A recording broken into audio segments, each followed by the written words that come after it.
Bars. I am about to drink Monsters Energy drinks. This morning, it's 6:41 right now. I'm drinking the Monsters Energy drinks. Take a sip and relax. I'll drink it in the cribs. Drinking the Monsters Energy drinks. It's morning. It's 6:41 in the morning. Drinking the Monsters Energy drinks. Take a sip and relax.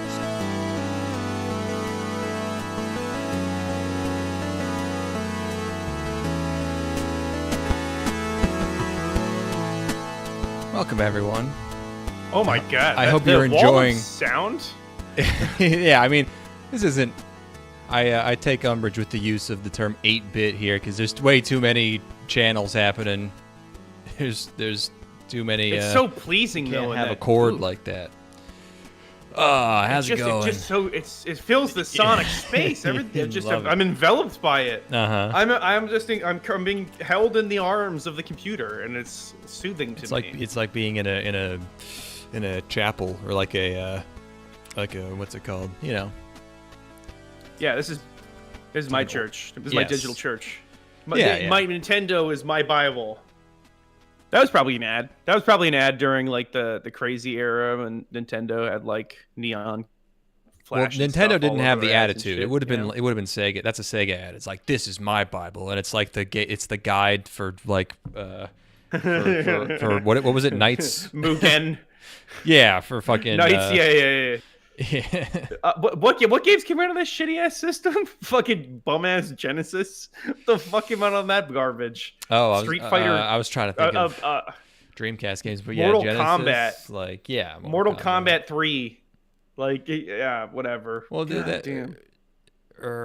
Wait, Genesis had the fucked up. Wasn't it the fucked up Mortal Kombat ports were on? Like that wasn't what they were mainly on. Maybe it was. I don't know. Who knows? Nintendo had the green blood or some shit, and then you had to get the Genesis one to get the real blood, I think. What was the one with the crazy fucked up music that was really like... like I keep thinking it was called... It's not the Mega Box. What the fuck was it called? It's Mega Box. It was some kind of... I thought it was some kind of... I don't know. Yeah, I don't even have... Something British or something. I don't know. I'm just too removed from... I mean, I'm too old at this point. Like when I was learning about these things that I never played and would never play on, I was like 13, so I didn't have that many memories or whatever. And I could, inject these memories of other people playing these systems in my head. But now those are gone, as are my real memories from that age, So like I can't even talk shit about a system I never played during a period where I wasn't alive. Right. Not even a real gamer anymore. Yeah, I don't. The games. They gotta stop with the games. What's the deal with these games? They gotta stop. It's getting out of control. They're too real. I can't tell what's real, what's fake anymore.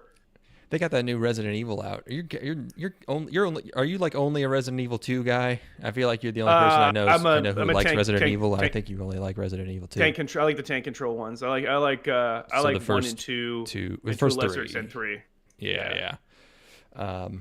I have been seeing some funny stuff. Not that I dislike 4 and 5, but it's not like I like the slow stupidity of the early Resident Evil games. I like the pacing of them, But yeah, the stuff I'm seeing from 9 is like, holy shit. They decided that they're going to take all the goodwill that they built up from making like kind of classy VR horror games.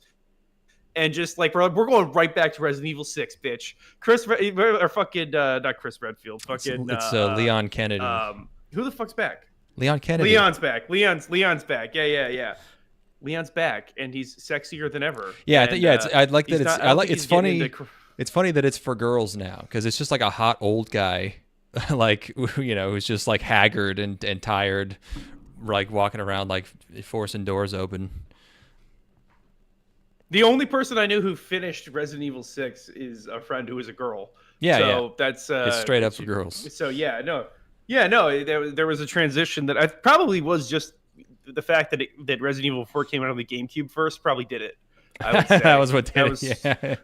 Yeah, because like girls got a GameCube to play Mario Kart and Mario Party, And then next thing they know, they're fucking blasting their pussies, playing Resident Evil 4, watching Leon chop Spanish villagers' heads off and stuff. Having their sexual awakenings, fucking putting the GameCube controller in their pussies, which is actually kind of unfortunate because impressive. The N64 controller would have been better for that. Really, that's what the third knob, the third handle is for. Is one of them goes in your one in your of them you fucking keep plunge. in there. Yeah. That's where you get the Rumble Pack expansion, and then you're holding the left side and the right side, and the middle side. It's kind of an awkward angle still, but you can do it. You can manage if you want. You need to want it, but it's entirely possible. They do. You can't stop them. I mean, everything's going in there. It's anything that remotely. That's why they played like Kirby too. Yeah. Yeah, for sure. Kirby, Resident Evil. They were like this. All of these things remind me of how many things I put in my pussy. Kirby reminds me of my pussy because everything goes in him. Yes. Yep. It just works. The Wii's obvious, yeah. The entire the whole Switch. The whole thing's going in. I think every Nintendo console has been like a stealth weird sex toy. Yeah, this whole time. Sex-coded hardware. I mean, it's the Wii U is probably the only one that doesn't really fit that mold, but That's why it didn't sell. Wii U. The Wii U actually has a camera on the front of it, so you can look at your pussy. So like it's got the hand, it's got the little gamepad thing, and then you can use the camera on that to view the screen and look at your pussy like it's looking in a mirror. So this is like, it's all coming together now, and I have to make a lot of phone calls because I used to get really upset on the bus when people would say Nintendo's for pussies, but it turns out they were right. They were more right than they could ever know. Yeah, they were onto something that they didn't understand the full gravity of what they were saying. So anyway, no, not playing Resident Evil 9. Know very little about it. I've seen. Well, you alternate between two characters, so like it's. I like that. It seems like it's like balanced out. I saw some people joking that like the parts where you're the other character who's a lady. It's like that drawing of the little girl hiding under the desk from the Terminator. Yes, of course. It's like that, and then it's like, and then it's like, and the Leon sections are like this, and he's like jumping over skyscrapers on a motorcycle, and like there's like Creed blasting, It's so wild that like they successfully reinvented Resident Evil. Like they had a thing that was universally beloved. They've reinvented it for games a few times, I feel like. Yeah, but specifically they had a formula that they kind of built with Resident Evil 4, which they followed to the point of being totally stupid. Yeah. And then they had another formula that they developed after abandoning, after Resident Evil 6, it was totally broken as a franchise. They had to start again. And they had immense success there. And they decided to bring back the original Resident Evil components, but without abandoning the sheer stupidity of Resident Evil 6, which is kind of admirable. They're like, well, these two great tastes can taste great together, Yeah. That's it's admirable in a certain way. I never would have expected them to do that. I figured it was going to go one of two ways. It's like, okay, we're just going to kind of do reboots or rather remakes of our, our earlier more actiony or horror game, the 3D third person perspective games. And then we'll also just keep pursuing this first person game thing. And that's going to be like the main idea is we're going to do sort of anthology style. Each game's a different setting sort of situation. But no, they did it both. They're just going for all of it all at once. And that's fun. Are people liking it? I think kind of, yeah. Generally. Nice. I just the other night, my buddy and I hung out, and we watched the Digimon movie, which I have not seen in probably got to be 8 or 9 years at this point. Like the American one that's the combination of 3 movies? Yes. Okay. Yes. Which is, he had never seen it before. Oh my and he was like aware of that Digimon. Must be wild. Like he saw Digimon on TV as a kid. Yeah. And it was funny watching him go through the process of like trying to follow how, because because it's one connected story. Like they basically, in a very 90s dub sort of way, completely rework the plots of these three separate movies to be one narrative, which is impossible. It was an impossible task, and it's clear that they reached a certain point of like doing that and just gave up entirely. And watching him see like the things that are kind of compelling about like the first segment and being like, oh, okay, this is working. I thought you said this was crazy. And then okay. And then it's like, okay, well, the second segment, these are the same characters. I'm not really sure how this lines up exactly with what we just watched. And then you get to the third segment of the movie, and it's an entirely new cast of characters for the third what if you act were of in the film. internet? It is batshit. I can't believe they didn't scrap it. They did a new Blu-ray release of the film, and in the Blu-ray release, they must not have gotten, either they didn't care enough to ask, or they were not given access to the original negatives as they had when they did it the first time around. So they had to cobble together the 1080p releases of the three movies as they came out in Japan, and they were not able to strip out the credits from the beginning of the third segment.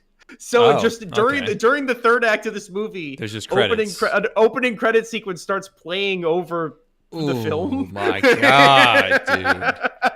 Jesus. It's crazy. It's just a bunch of Japanese text. That's like straight up bootleg. Like, how do you, that's unacceptable. How the fuck do you not just make a fucking phone call, dude? Get like someone. That's the wildest shit I've ever seen in my life. Someone didn't get to them early enough to ask them to scan it without the credits on it. It's like, you're saying even the new one has that, even the Blu-ray release. The Blu-ray release does. I haven't gone back and looked at the original film. I don't remember it being. I guess I just look right now. It has to. I mean, there's no way they did it better back then. Well, I guess. Well, I would think that maybe they'd gotten the original, like the original negs or something, or like whenever that layer element went on, they must have just gotten a release or a version of the print after that. You know, or like because there's several prints made throughout the pipeline, basically. But I don't want to get into too much obsessive, ridiculous detail about it. But yeah, very funny. It's just the sort of thing that is so ill-conceived and embarrassing that only an American dub house could have done it. You know, that's the kind of thing where it's like, a lot of stuff you could say like, oh, kids won't care about this, but if it would, like, even kids know, like, what credits mean. It's just gonna be so confusing. They're gonna be like, what the fuck's going on? Is the movie over? Why?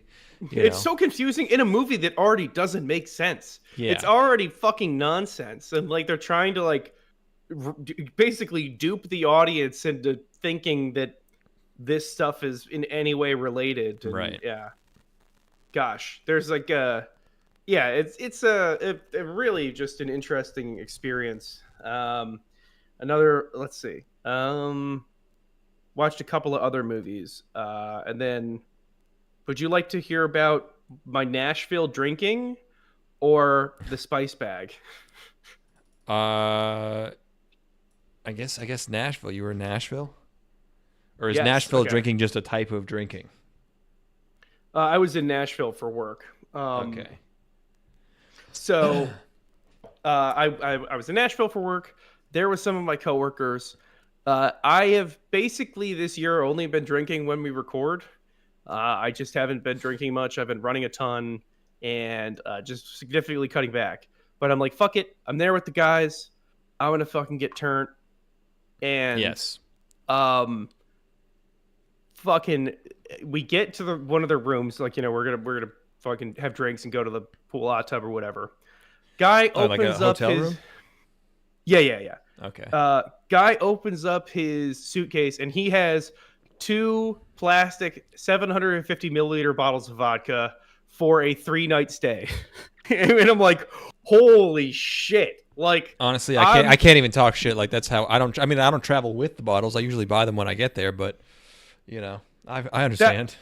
It felt like going from like I'd been playing for like the Toledo Mud Hens, and then I was pitching in the World Series or something. I was like, 100, yeah. I'm amongst experts here. I got called up from single A to play in the World Series, and it was like, yeah, we need you, kid. Like and even in my prime, even at like my absolute height, if I had, even if I had like 8 drinks, that's a lot. 8 drinks is a lot for me. When these guys are rocking like fucking 12 and then getting up at 6:15 in the morning to go work the next day, that's crazy work. And like we were getting probably an average of like 4 hours of sleep a night. I probably slept like a total of 12 hours across those 3 nights that we were there. And it was out of town in this hotel. We basically barely left the hotel other than go like, the first day we went around and ran some errands. And then from there, all we were doing was working and then drinking. And it was like, that was a fucking serious pounding. I could not hang, I would say. And like, oh my God, when you wake up after having that many drinks, you've only gotten 4 hours of sleep and you have to be on. And then you're just we'd also gotten Nashville hot chicken delivered to the hotel.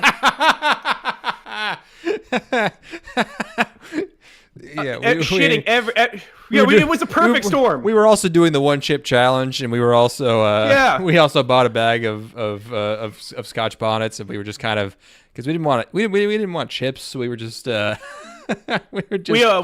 hired a dominatrix to come and fucking play speed bag with our balls. Like this is the kind of fucking torture we were putting ourselves through. And it's like, how could you live this way? Yeah, we were a man to live. We were eating whole peyote buttons, and we were like, these last 15 hours, but it's like whatever. We just have to time it.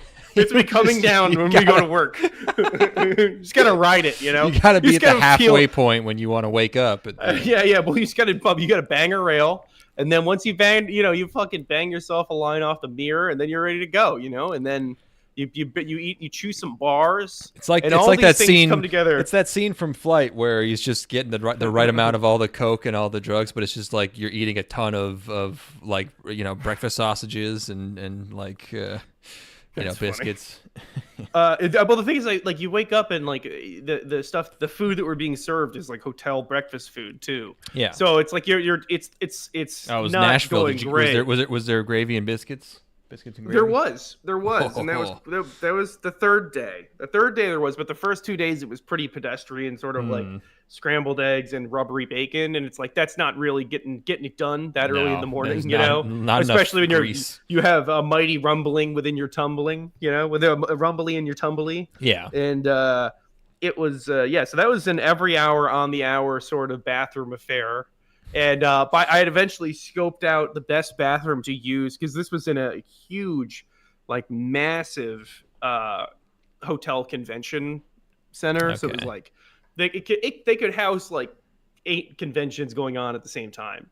And whoa. Yeah, so but I found out that you just could walk far enough out and you could find these halls that don't have money in them. So that's where I was making my trips out too. I was going there. That was usually I probably spent. The first day that was the really long day, we shot for 14 hours. I probably spent about 3 of that shitting, which is amazing because I did not eat enough to make that possible. Yeah, but life finds a way, I guess. I must have shit out some vital tissues. Yeah, yeah. There's like part of my liver's in there, like my kidney, like maybe a lung. Yeah, just a lot of dead white blood cells. Yeah, so I survived that. What's been going on with you? I also can't drink unless I'm podcasting because I'll just fall asleep, and then I fall asleep for like 10 minutes, and then I can't sleep until like 8 a.m. That's winter. Oh yeah, you guys are still in winter up there. It was warm for a bit, and now it's winter again, and now it's 13 degrees again. All the snow melted, and I was like, "This is great." And then it got cold, and now there's snow again. This isn't right. This is not right. I don't think Puxatawny Phil predicted that. Maybe he did. I don't actually remember what he said, but this is a double fucked winter. He comes out and He has two shadows split. Yeah. This is he has a third eye that emerges from his forehead, and it's blood red. Yeah, he just vomits. The sign of the end times. He starts speaking in tongues. Yeah, he vomits up a thumb. A groundhog doing a sign of the cross and then just like dying. Like, kills he pulls out a comically small gun and shoots himself. Yeah, it's like a little Looney Tunes flag gun that just says bang and he plays dead. You're like, oh no. I don't know what that we never had that one before. What does that mean? Yeah. They're gonna have to cover. They got to cover it up, like when De Blasio killed it. You know. Did you do something to deserve this? Just asking. You know, be straight with me. I think we did. Maybe not just me, but yeah, in general, okay. I think we've definitely, we've definitely caused this karmically somehow. This was self. Yeah. You brought this upon yourself. Like you bear at least some responsibility. Yeah, definitely. We wouldn't be here otherwise. But I have started. I'm tapping and sapping though. I got the trees hooked up. I'm collecting. What's his name? It's not. It's trees. I don't know what you're talking about. But I'm collecting. You make fun of me all you want, but I'm collecting mad sap. No, I get it. I got my dad in on it now. He's in the program. A scheme. Yeah. You got a tapping scheme. We're gonna be rich, Dad. It's liquid gold. It is. Yeah. It's got it's a little. There's a little sugar in it. Yeah. I was thinking about that. Would not be a viable business though. Like if you signed a bunch of people up and you just like drove to their houses because you can't. It's too far between the houses. You wouldn't be worth like the gas just to collect sap. It's too heavy. Well, that's why you need to get transport kids. It. Children, yeah. Yeah, this is where child labor laws really get in the way of a good business model. They can't carry that much liquid though, like in a bucket. That's why you need a bunch of them. You need a bunch of kids, and you give them little licks. You give them little bumps of the sap. You know, like you give them like a little maple candy to keep them going. That is true. They're getting maple candy from the company store. Yeah, they get paid in little treats. I'm sorry. Is this winter sapped your life? Yes. Oh my god, I'm so sorry. This is horrible. This is terrible that this has happened. When was the last time? Is this it? Is this the worst winter you can remember? This is the last winter was also bad. This one has been pretty bad. Damn. Yeah, no, it's been a rough one. That's all that's going on. Oh my god. Well, I've been having more computer problems also. That's fun. I fixed my main PC, and as I've mentioned, I also have an Unraid server that I use for storage and stuff, and that started much like my PC problems. That started just crashing at night, and I would come back in the morning, and it would just not be working.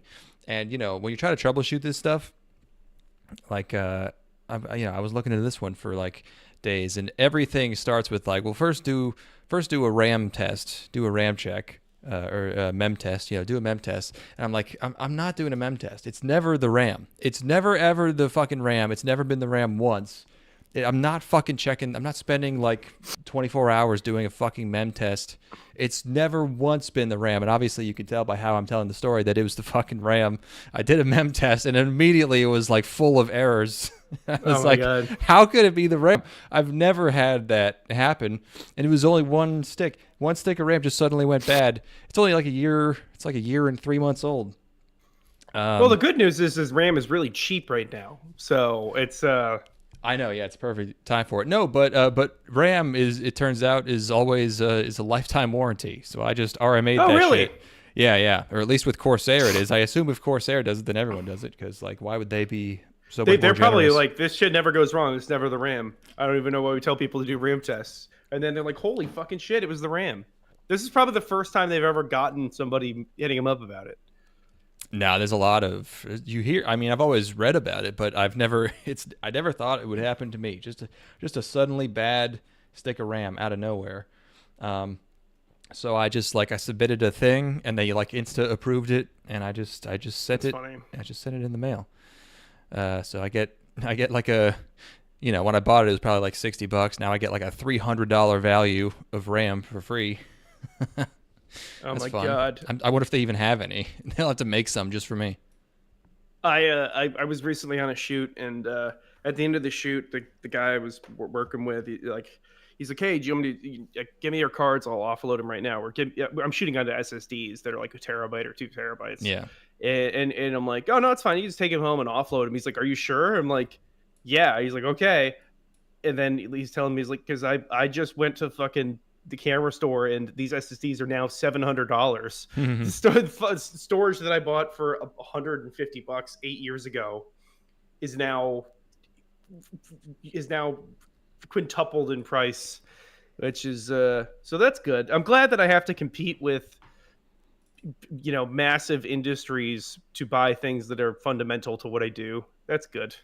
I'm glad that I have to compete to purchase storage media, and all of the storage media being produced by Western Digital this year is already sold to AI companies, so that people can make images of Shrek getting fucked in the ass by Thomas the Tank Engine or something. I don't know. I don't know what people do with AI. Yeah, I mean, there's like it can't all be like, it can't be even like a majority just image generation. There's just there's a lot of coding going on. I don't know what they're using SSDs for though. I don't know why they even need that. You'd think it would be memory and GPU. I know obviously GPUs and VRAM, but like I don't know. I mean, that's this type of stuff happens. People, these kids complaining about this don't remember the was it Thailand? The Thai floods that made hard drives expensive from like 2012 to 2014 or something, which was bad, obviously, because lots of people, because a whole country was flooded. But also, terabyte was like 100. It went from like $50 or $60 to like well over 100 for years. Took years for that to go back down. This is a 5x increase for something that is still going to be in demand. It's not like the factories just got flooded. It's going to take a while to get it back up. This is driving our entire economy. Well, they're just going to make more. Like, they'll figure it out. I hope so. All right, boys, rev them up. But these kids need kids need to be able to use Grok to farm Roblox or something. I don't know computers anymore. Yeah, to get the All right, Nashville drinking. Watched a couple of movies. Oh yeah. I watched Zero Dark 30. Did I talk about this? I talked about I was going to watch it. I did watch it. You've talked about it before, I think. Haven't you already seen that? I have seen it before. I watched it again now that I've been up to date on all of the sort of different conflicting reports of who killed Osama bin Laden. Oh yeah, the order of events that occurred, and I watched it just to see the movie's perspective. It's the correct perspective, which is amazing that they managed to pump out that movie that quickly with the story as it is known now, 14 years later or whatever. Mm-hmm. And the official, the real story didn't come out until like 2016, basically. I watched Some Kind of Monster, the documentary film about Metallica making an album in the early 2000s, them making Saint Anger. The good one. Do you know anything? No. So, basically they hired a documentary crew to follow them around. They were kind of they had set up this bunker to record the album in. It was military barracks. They bought out decommissioned military barracks, set up a studio in there, and they were just going to live inside the barracks and record the album and use that to get away from everything and just work inside that space. They hire the crew, everything's set up, they start recording. Everything that they're recording is shit. Mm-hmm. And then James Hetfield says, "Hey, I'm going to leave for a bit, and I'll let you know when I'm coming back to work on the album."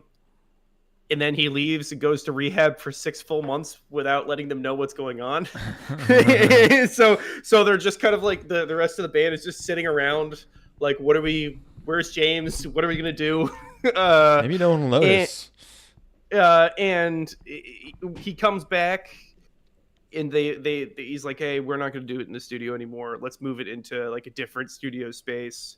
And then now that he's back from rehab, he's like a sober guy, and he's like, no, I'm only gonna work 4 hours a day, so I'm gonna come in at noon and I'm gonna leave at 4 o'clock. And that's we're gonna work inside those 4 windows. When I leave, you guys do not work on the music without me. So he's oh god, he's basically the making of this thing is a complete disaster. At one point, the highlight of the entire documentary is that what's his name, Lars and James are going at it, and Kirk who is a beautiful, sweet soul, and it really comes across in the movie like just how good of a guy he is, and he's working with 2 complete egomaniacs, and he's like, guys, we should be in the studio banging out tracks instead of banging on each other. Oh my god, that's like Bohemian Rhapsody dialogue. It is. But then you can see the other guys look at each other like, what the fuck? You know, just dissipates the anger with cringe. Yeah, basically, yeah. And like that's, oh god, it's so funny. And I haven't listened to the family. Not just literally 100%. Family. That is exactly you. They might as well have just taken dialogue straight from some kind of monster. But James Hetfield is a total egomaniac, control freak. Lars is like an art douchebag, but actually doesn't seem like that bad of a guy. And then Kirk is a beautiful, perfect baby boy who could do no wrong. I love him. And I have not listened to the director's commentary track yet, but apparently both Metallica and the filmmakers recorded 2 separate commentary tracks for the movie. And I've seen some quotes from the director's commentary talking about how basically they, like, during the process of filming, the band would get really excited about a song, and the filmmakers would be like, okay, maybe this is going to come together into something, and they would finish the track and be like, this is done, and it sucks. And like the filmmakers talk about how the album is bad, and Metallica has lost their fastball basically. So really very entertaining film. I'm not doing really the best job of selling it because I think a lot of it's kind of experiential, because it really captures a lot of different things. It captures like an era in music. It captures the essence of these men and the fact that they're, basically all man children. It captures a band who's washed up trying to get together and make something. Really a fascinating movie. I'm glad it was recommended to me. So that's. I was confused because James. I was trying to figure out like who's the main Metallica guy again, and James Hetfield like doesn't look the same in any 2 pictures. I can't figure. No, like it's very weird. I don't know if it's because he just like looks very normal. So it's like I cannot. I look at any 2 pictures and it does not look like the same guy at all. And also, obviously, he's gone through a lot of different hair stuff. There's been a lot of hair eras. He's kind of just maintained. No, I was gonna say he's maintained the beard, but no, he's just had a bunch of different. He's weird had a beards. bunch of weird beards, and yeah. Sometime, he had mutton chops. It looked like at one point. He seems like he's got a handlebars. I think maybe there's a soul patch in here somewhere. The all full gamut, over really. the place. He's been 20 different rock guys. Yeah, very much. So that's some kind of monster.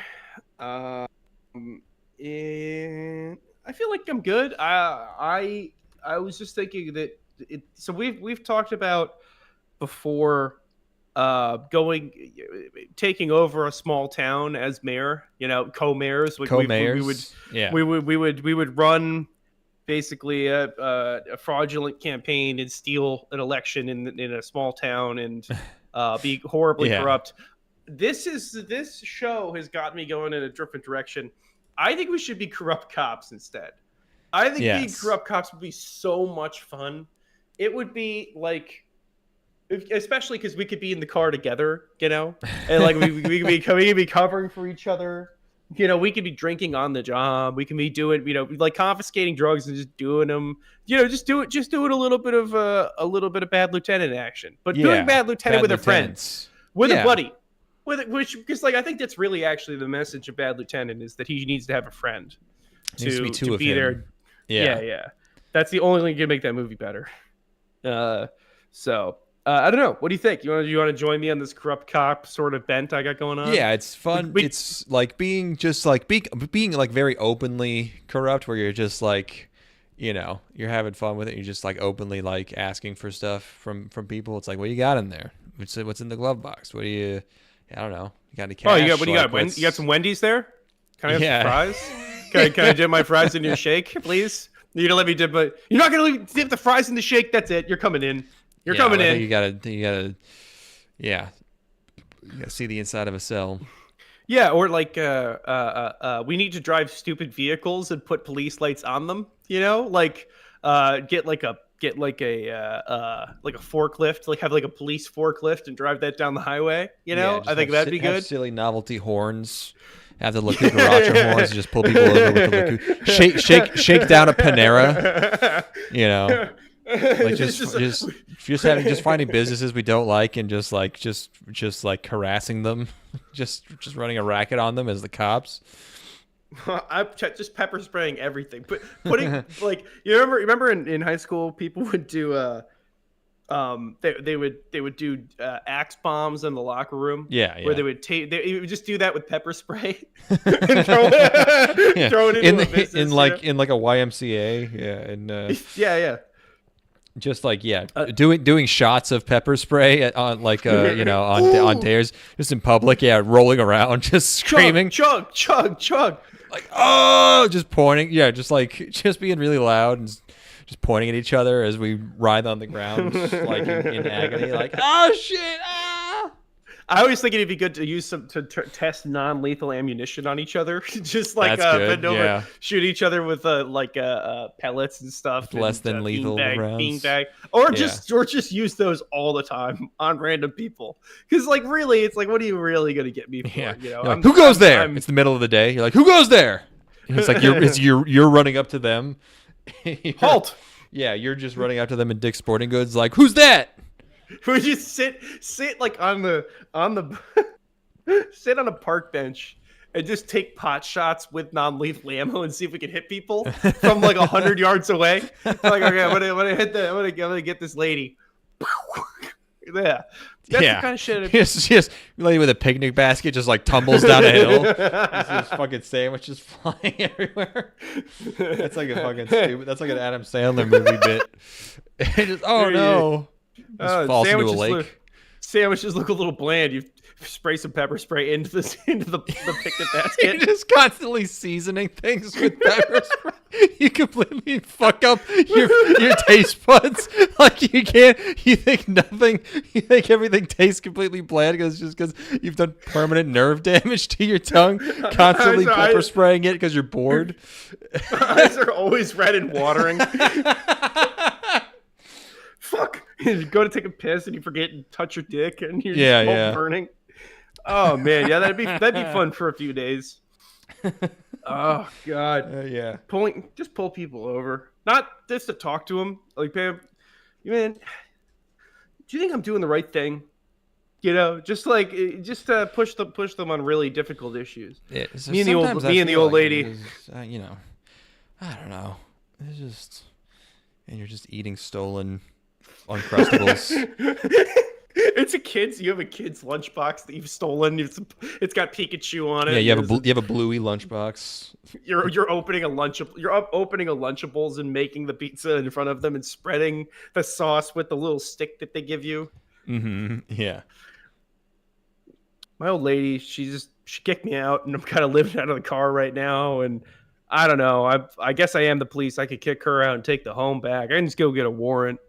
I'll get a warrant. I'll arrest. I'll put her under arrest. I'll charge her for soliciting a minor, and I'll just put her away for a few years. And... You're unwrapping like a what's it called, like a zebra cake. You got your aviators on. You're just like, well, we both have put on 200 pounds of pure fat just from stealing food. pulling over. Hey man, hey Declan, are you feeling? I'm getting a little snacky. What about you? Yeah, I could eat. And you see like a pizza delivery car going by. You put the sirens on and pull them over. You put the radar gun on them that we've clearly modified to have like a plus 30 to everyone's speed. And you're like, it rolls past us, and we're like, oh, that thing looks like that thing's going 75 and a 50. I don't know. We just put a 7 sticker in the 10's place, and it's yeah. You know how fast you were going? Oh man, yeah. We just do that for like 3 years, and then the chief brings us in yeah, I got a weird question for you guys. Have you been accosting random people in public like multiple times a day and demanding food from them? For 3 years. And we're just like we're both eating slices of pizza, we're just like, no. It's like, all right. Who said that? Tell me who said that. I got a bone to pick with. I'm going to talk to him. I'll straighten this out. Don't worry. Don't worry, Chief. I don't take well to being accused of things like this. We're just eating it. We're just eating like out of a Polly Pocket, like a thermos. A button pops off your shirt and smacks you in the forehead. Yeah, we both squeeze out of the door on our way out. Like, I'm on this, Chief. Don't you worry. I'm no slander in my town. And you're telling me there must be a case of mistaken identity, which means that right now out there in the streets there is an officer who's horribly, disgustingly corrupt. Oh, yeah, we'll find this guy, Chief.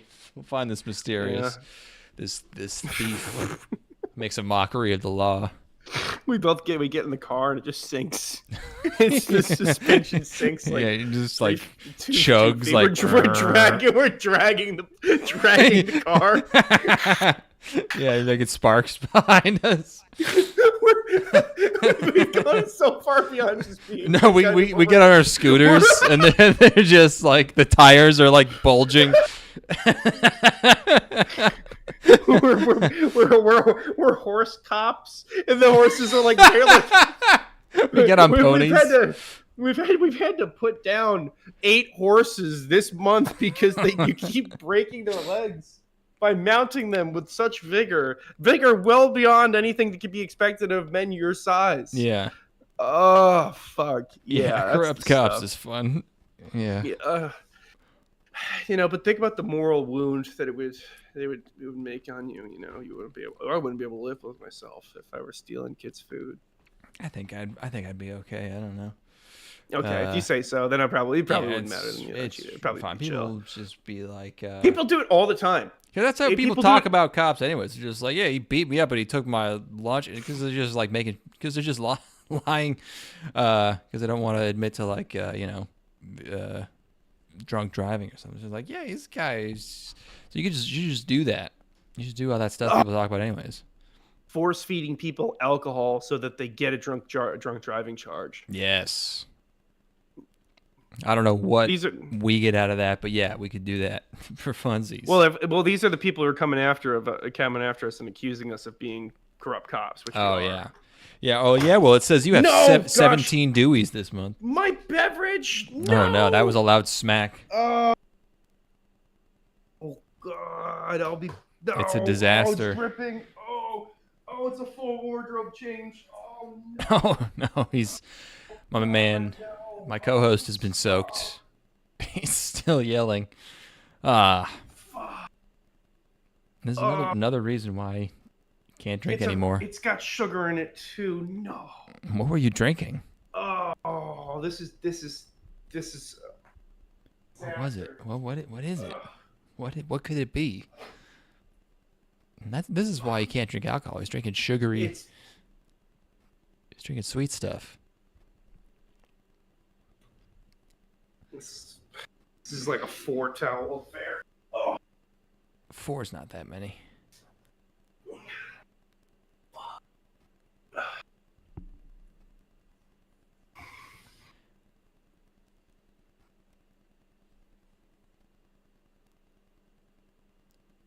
Well, yeah, that's gonna be sticky. He's gonna get ants. Then his cat's gonna eat the ants. I wonder if there's can you get diseases from ants? Do they carry disease? Hold on, let me Google this. Let's ant diseases. Ants act as vectors for by contaminating food surfaces. Okay, E. coli, obviously, salmonella. I expected that one. Serratia marcescens. That's a serious one, apparently. Fire ant stings. So that's not okay.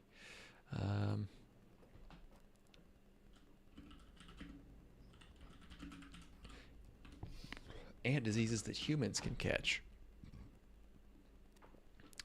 Yeah, and more E. coli, streptococcus, clostridium. Oh, so like you can get botulism from ants. That's gross. Pseudomonas. Pharaoh ants? What the fuck is a pharaoh ant? Ooh, these are pretty. I like these guys.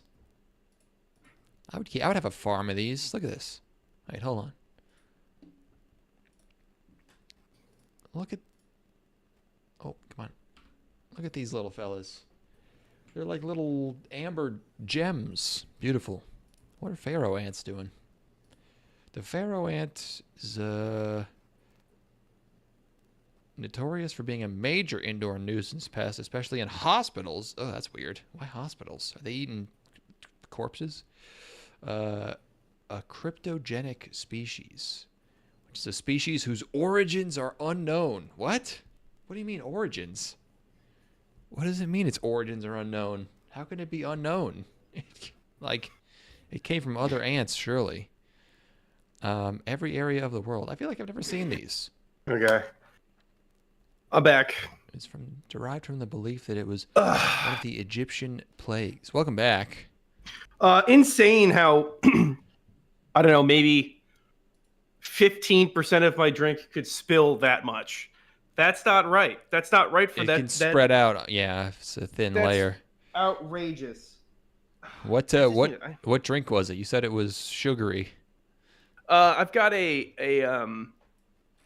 a Gatorade-like alcoholic beverage called Light Strike, and then I mixed that with some Diet Sprite. Which that's the level of drinking I'm at. That's how fucking gun shy I am now about drinking. You need to water down something that is already watered down. Yeah. And then I'm watering it down even further to be absolutely certain that nothing's going crazy here. I'm gonna get one more towel just to clean up if I find anything. Okay. Yes. Do that. Gosh darn it. Okay. Well, are you anything else you'd like to chat about? No. All right. Well, let's talk about the opposite of corrupt cops. Let's discuss. Yeah, we are free of. Did we have our last episode was seasonal, right? This is our first free choice. That's correct. Of between winter and spring, free space show. So we were like, let's watch a nice, just a nice, good looking. Light watching show, and I saw that recently there's finally a remastered Blu-ray release of You're Under Arrest, which is an OAV and not an OVA. I still don't really know the difference. From 1994 to 96, I think. Because they used to get released like very slowly, right? And yes, this is, it's mainly known for looking very 90s and good. So I think a while ago I was like, let's wait until this gets a nice Blu-ray, and now it's here. I think in January this came out, something like that. OVA and OAV are the same thing. It is. Okay, they just changed it at a certain point because it was getting confused with adult video. The OAV, the AV next to each other. Right. Was getting people confused at the rental store. So yeah, they thought it was like you know how circle is like their check mark, like good. Like yes, AV. Yeah. You're Under Arrest is a manga But what is the? I mean, it's the same. It's the same in Japanese. Taiho Shichao. It's a manga by Fujishima Kosuke. It's the Oh My Goddess guy. He also does. He's the character designer of the Tales series. Those are video games, I think. Yes. Like I said, I don't do video games. I'm not one of these video game guys. The manga only ran from 1986 to 1992. So this series has tons of TV adaptations. There's films. There's video games. There's this. They all came out well after the manga was concluded, apparently. But this adaptation was first. It's Dean, 90s Dean. They were doing like Ranma, I think, and what's the Urusei Yatsura, Yeah. And like I guess slightly after that, but still that era of Dean. What else was Dean up to? My Son Ikoku. I mean, that's pretty much covered most of the major stuff before. Oh, DNA Squared, obviously, very important. DNA Squared. Remember DNA Squared? I remember the art for DNA Squared and making a lot of jokes about the way that like the promo art looked, and then the thing itself is like nothing. Kinda, yeah. DNA. But this one poster is sick. DNA toured farts. What do you mean? Happy D, enthusiastic somehow about DNA Squared. I don't know if that's a positive or negative. It seems not. It seems farts seems is how it was brought over to America initially. It was initially brought over as farts. It was transported via fart. They didn't have DVDs back then. Remember the girl who keeps farting? Oh, was there a fart girl? I guess that's you could be making that up just to fuck with me, but that sounds like something that would have been in the show. I'm gonna search fart on the Wikipedia page. It's not gonna use the word. Oh fart. yeah, sure enough, 100%. Oh really? Okay. Kotomi Takanashi, a friend and classmate of Ami's, who is an embarrassing problem similar to Junta's allergy. She farts whenever she gets nervous. Wow. Yeah, I can't believe you said that show was nothing. What's wrong with you? I'm sorry. Yeah, I know this is your Bible. Anyway, has the Larkin cell opening. Yeah, this is 4 episodes and now it's shiny on Blu-ray. This and very much sort of in a 90s OAV style. It feels like them trying out new tech that they want to figure out. Because immediately you can tell it's like there's a lot of crazy like camera movement on like the background cells. I don't know, are they still called cells if it's a background and not like an animation cell? I don't know. But there's like there's camera movement along those that looks crazy a lot of the time. The camera's spinning and rotating, and there's a lot of right off the bat you can tell there's a lot of very autistically rendered headlights and car interiors, and you're like, wow, we love a nicely rendered 90s anime car, and this probably outdoes like Gunsmith Cats on that. Yeah. In the car zone. This is pound for pound as much as you could really expect. If you want any more than this, given how much the camera is like also moving alongside this, oh yeah, you're a sicko. You're just a sicko, really. Like this is. I mean, honestly, that's how I feel about the way the show looks in general. Is like, what if you have any bones to pick with the way this looks, you're just fucked. Like, I'm sorry, you will never be pleased. Nothing will ever satisfy you. I could nitpick some stuff. There's some stuff that's kind of weird in some parts, but yeah, I mean, it's so it makes you want to make a music video for like a synthwave song and have it loop, have a GIF that loops over it. It's almost like the first 2 episodes are almost too much of this, where I'm like, the third episode it comes without getting way too ahead of ourselves here. The third episode comes around, and I'm like, okay, I'm starting to get invested in this. What has changed? And what has changed is that they focus on the characters for more than like 10 seconds, basically, before going into chase sequences. I don't know. Why don't you start getting us through the plot here? Yeah. Well, yeah. It's there's a girl. She's new cop.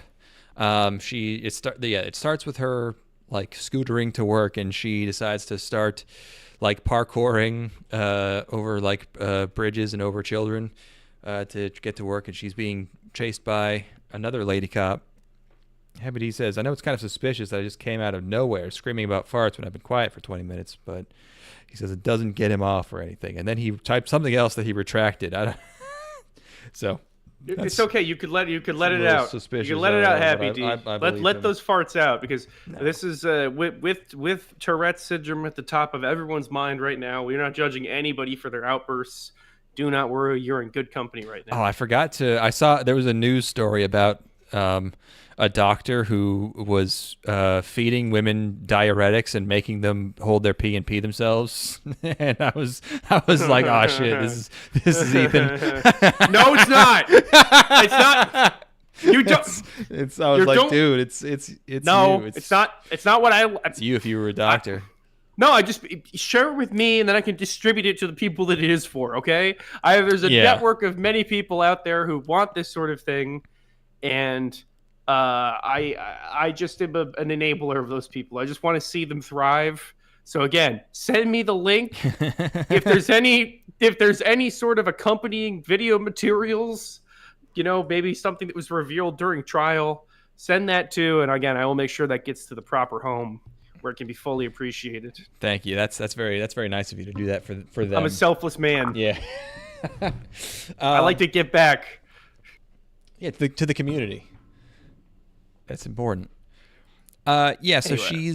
she's a spunky kind of rule breaker, and then her partner who catches her on the scooter is her her new I already said partner, but she's like a rule follower. I accidentally posted the letter I. Okay.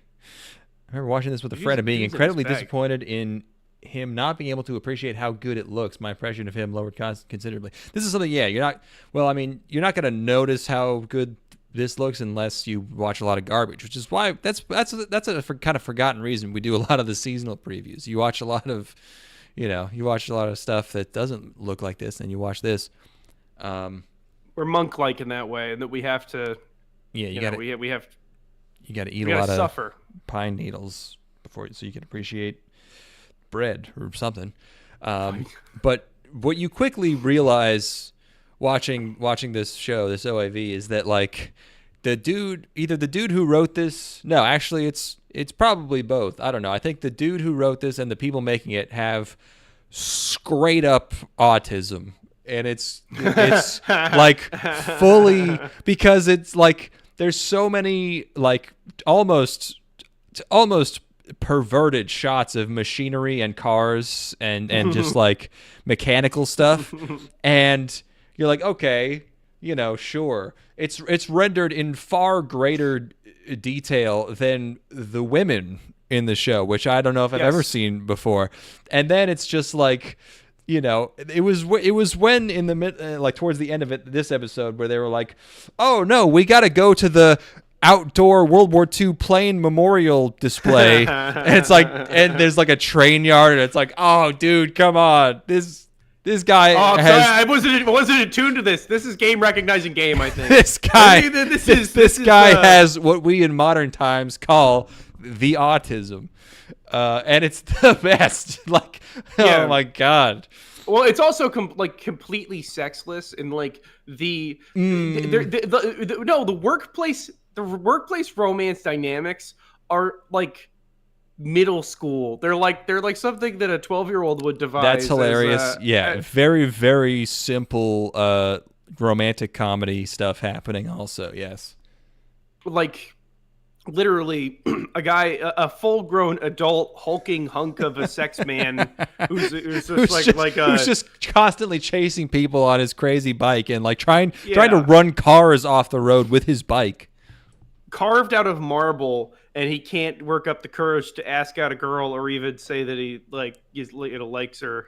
It's like that was something I was attuned to. Is I'm like, why they wrote this guy to be so. Is he a self-insert? Is he, because he's like a he's definitely on that spectrum. He's on that spectrum. Gap moe for a man. Yeah, he's a giant stud, and he's nervous around girls. Oh my god.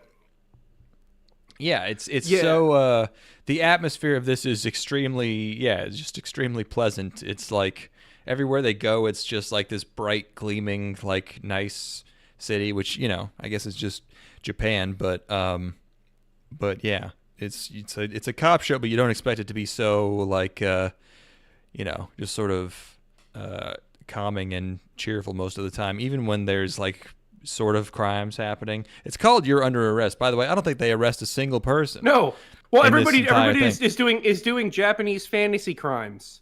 Everyone's doing fake crimes that aren't real. It's like there's a guy who goes out every time there's a typhoon or a monsoon. Typhoon. What is it? Which one was it? Every time there's a typhoon, he goes out in his car and drives all over the roads really aggressively. And then there's the first person that they encounter, the first criminal they encounter, is literally just like a guy testing their abilities. The first two episodes are the same thing, which is that we have a mystery evil car of the week. Another extremely autistic. It's just like, this guy knows what he likes. Okay, he likes fucking cars and mechanical stuff. He likes really skinny ladies in pencil skirts and flats, and like the kind of loose button shirts with the rolled up sleeves. There's just immaculate taste all around here, and he likes strange mystery cars driving around. Yes, without this plates. Is Hot Wheels. This is the Hot Wheels universe, the Hot Wheels extended universe. Yeah, this is what I don't know what the Hot Wheels extended lore should be, but it should be this. Absolutely. Yeah, there's a mystery car of the week shows up, and then the driver has some motive. Well, it's like Burnout Paradise, where it's like there's cars driving around, and it's you just see them, you're like, oh, there's one, and you just go after it, and there's no driver in them. Yeah, and then you crash it, and then you get it. Listen, no, that was actually my mentor testing my abilities. This is great. It's the first it's the one kind is of shit I would have come up with in Bionicle. The first one is an evil red Mini Cooper, and just gorgeously, every ray of light shining off of it perfectly in every shot, and they're chasing after it, and the office nerd. Who doesn't go out on patrol? Her name is Yoriko. She runs to the chief, and she's like, "Hey, there's this red Mini Cooper driving around." And what the chief does, obviously, because he's a police chief in anime, is he stares out of his blinds all the time, very ominously, with his arms crossed behind his back, and he goes like, "Leave it be." And it's so fucking funny. He's like, "Leave the Mini alone." Yeah, like this. He's looking out his window like this, like, "No, don't pursue it." Happy D says that you'll never catch him asking out a woman. Don't worry, I will arrange a situation in which you have to. I'm going to construct a scenario. He's not going to. He hasn't done that for me in the 15 years we've been friends. He's not going to do it for you. That requires you being around a woman. So I'm. No, it does. No, it does not. No, this is. I'm assuming that Happy D knows women in his life. That might be too much of an assumption, though. That might be a huge leap. I'm going to be honest. I guess I hadn't considered the possibility that Happy D wasn't like a crazy pussy getter. But dude, all of our fans are insane, crazy pussy getters. What are you talking about? No, that's what I figured. I assumed that was the case. But yeah, no. Don't worry. I'll arrange that for you, Happy D. Declan, don't worry. When I get married, you'll marry one of my wife's friends. And everything will be fucking sick. You're gonna get married? What's up? Fuck yeah, I am. Of course. Oh, okay. I didn't think you wanted to do that. Oh yeah, absolutely. Okay, that's not yet, but yeah, no, that's definitely happening. Okay. All right. Mm-hmm. What made you think that? I don't know, because I don't remember you ever expressing interest in that. No, that's happening. That's like What's the longest relationship you've had with a woman in your life? Oh, like 6 months probably. Okay. Probably that. Yeah, right when I first moved down. But I'm working on it. I'm putting effort back into it. I just hadn't. Things were going well before COVID, and then COVID happened, and then that completely killed my motivation, and then I became a little career obsessed. And now I'm trying it out again. So going on dates and stuff. Nice. Every romantic relationship or sexual encounter I've had started with a woman approaching me. I've Whoa. never asked a woman. That's so sick, dude. Happy D must be hot as shit. What's going on? What a flex. What? Oh my god. Unbelievable. Wow. That's crazy lore. I did not know that. Unfortunately, all these happened before he turned 13. We need to hire Happy D to sign spin for us. Like shirtless sign spin, gangstalking.com. Yeah, no, my problem is that I'm just never satisfied. Just I want multiple something, wives. and then I want something, and then I have it. You need to convert to Islam. I was learning about Mormonism today. Ooh, and a lot more going on there than just multiple wives. Those family trees get real complicated real fast, because people will marry their that's all crazy. There's so many people marrying like their step siblings, and then marrying their half siblings, and then like their husband will die, and then they'll marry somebody who's like the uncle of their former, their dead husband, and then that will make them like technically the uncle to their former mother, and their former sister-in-law is now their niece, and it's all jacked up and stuff like that. There will be situations where first of all, if you this is all within like fundamentalist Mormonism, which is like a fundamentalist FLDS. And fun. They're too crazy. They're too out there for the they're Mormons. But they're too out there for the regular mainline church, because the mainline church basically had to give up the whole polygamy thing because of the U.S. government. So the people who wanted to keep it going went to Mexico and Canada, and then they also existed like in small sects around the regions around Utah, like in Nevada and stuff. And these men will have like 30 wives basically, because if a man dies, then all of his wives have to remarry to somebody else. So like basically a dude will just collect over the course of his lifetime, like a dude will make it to 89 and he'll have collected like 30 wives throughout that time. And then he'll also marry, so like he marries a woman, and then he'll also marry his stepdaughter from that marriage, and then have kids with both of them. It's like just not kosher, man. Just not very fucking kosher. So I'm not that one. So let's see what Islam has going on. I'm sure that's above boards too. That's a lot. That's probably not too different, except there's a lot. I think there's a lot more cousin stuff. That's a cleaner burn, That's like he was talking about half siblings. No, I don't think. I think cousin is I don't, well, that just makes you Sicilian, like that's just like Sicilian versus Italian, like that's just I don't know. I'm trying to get my stereotypes in order. Maybe just one wife. Maybe I just got to learn to be satisfied. Yeah, it's probably for the best. Probably wise, yeah. Well, or at least a secret wife. Like if you're gonna have a second one, at least have a secret second family. What is that? Is that a gumar? Is that what that's called? A gumar. No, I don't think you have kids with a gumar. Yeah, but I mean, you get her knocked up and then she disappears. Oh well, yeah, of course.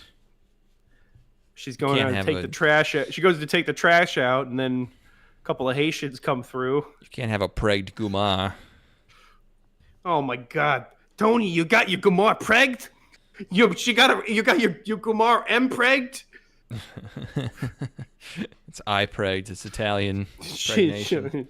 She's oh my God, your Gumars, you inflated her using a bike pump, and then you made her put a tail plug in and do kitty ear. I don't know. The idea is that it's a fetish thing. Like Tony Soprano's like a fetishist. Yeah. You put your Gumar in a vacuum suit. She likes it in there. It's comforting. I forgot to. You just left your Gumar there in the vacuum suit. I forgot. Tony, what the fuck is this? Why is there a lady stuck in our basement in the vacuum suit, breathing through a straw? Oh my God, Tony, what is this? Tony, is there a vibrator robot stuck to her pussy? I don't know fetish stuff. I hope people don't do these things. I can't think of yeah. It's all made up anyway. Nobody does that. No. Anyway, back. Now we're done with the fetish. Let's go back to the least sexful thing ever. No, I like these ladies. I like how they look. But I'm not saying I don't like the ladies. Yeah. But yeah, there's a car chase. They're bragging about the cops. So the main character is what's her name?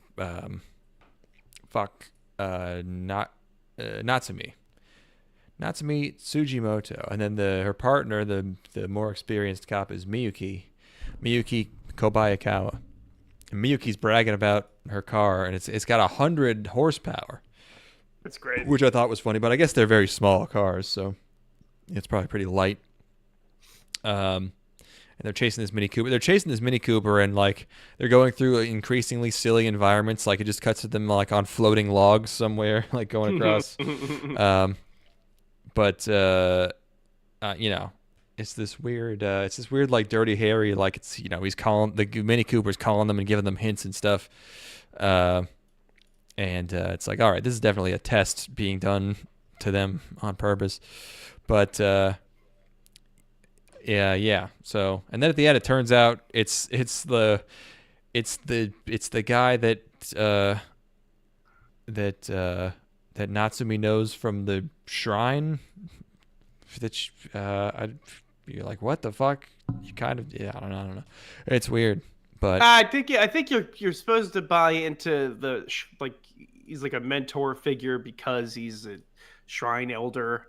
And he's like guiding them along their path to becoming police officers or something. Yeah, but it's like you don't know that he has anything to do with the police yet. So you're just like, how the fuck? How did any of this happen? I think she just drives by him in the first episode. It says, "Hello, Shrine Man," and then he's at the end of the episode. Yeah. Yeah. So the first episode is basically just kind of establishing stuff, setting up the. And then the world. What's her face? Miyuki at the end is very like, it almost seems like she's trying to groom this girl. She's like, you should come live with me. You're like, whoa.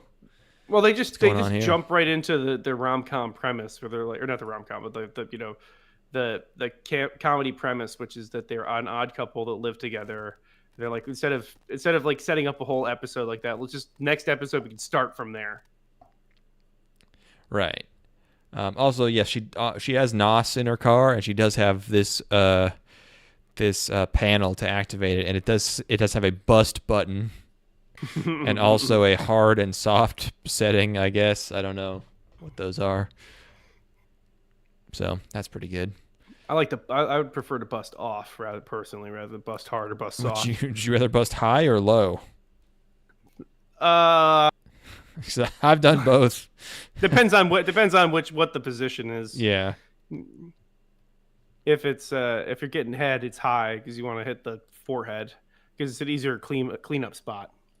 But if you're getting a titch job, then you want it to bust low, so it's kind of like in the neck area, and then again easier cleanup. You really want to avoid hair. It's respectful. Important. I love this shot. Like, look at how detailed this fucking scooter is compared to her. It's so funny. There are more lines on that can of oil than there are on her face. It's got a fucking like a logo and like a design on it and everything, and her jumpsuit has nothing on it other than blue jumpsuit with pockets. Yeah. Episode 2 is about there's a storm, and there's a bit of a time skip, and they've been partners for longer at this point, and they're stopping to bully children like preschoolers. And then you're like, okay, never. You know what? Actually deserved, because these kids are little fuckers. And there's one. I was talking about, like, there were some. I'm trying to get through my screenshots from episode. There were some visual. Some things I would quibble with visually. One of them is this. This looks crazy. Like the background. Oh, the ocean. Yeah. That's nuts. That just looks like I don't know what that doesn't quite like. work. No. And then in the second episode, they're talking to these kids, and then in the background, it's just like it's like a static background, like a painted background. But they're trying to get one of the trees to move, and to do that, they're just like fading in and out rapidly between two different background shots, and it made me feel like I was tripping balls. It looks crazy. I was like, whoa.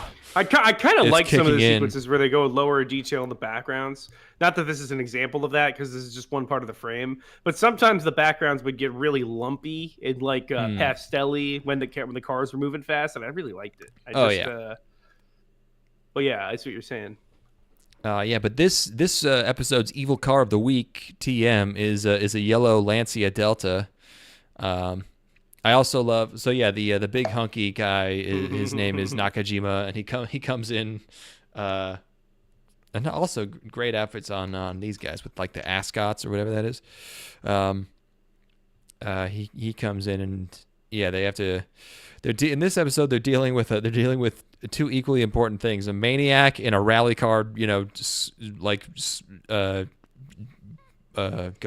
all around the city, just like speeding everywhere, people. and a pregnant kitty cat. That's what's going on this week in police, and that's what's happening in police. Well, for what it's worth, I could see the Japanese police dealing with one of those things and not the other thing. Yes. So I'm certain that at some point Japanese police officers have shuttled a pregnant cat around to veterinarians. I guarantee it. Mm-hmm. Whereas nobody has ever sped like this in Japan. Yeah, not in this car.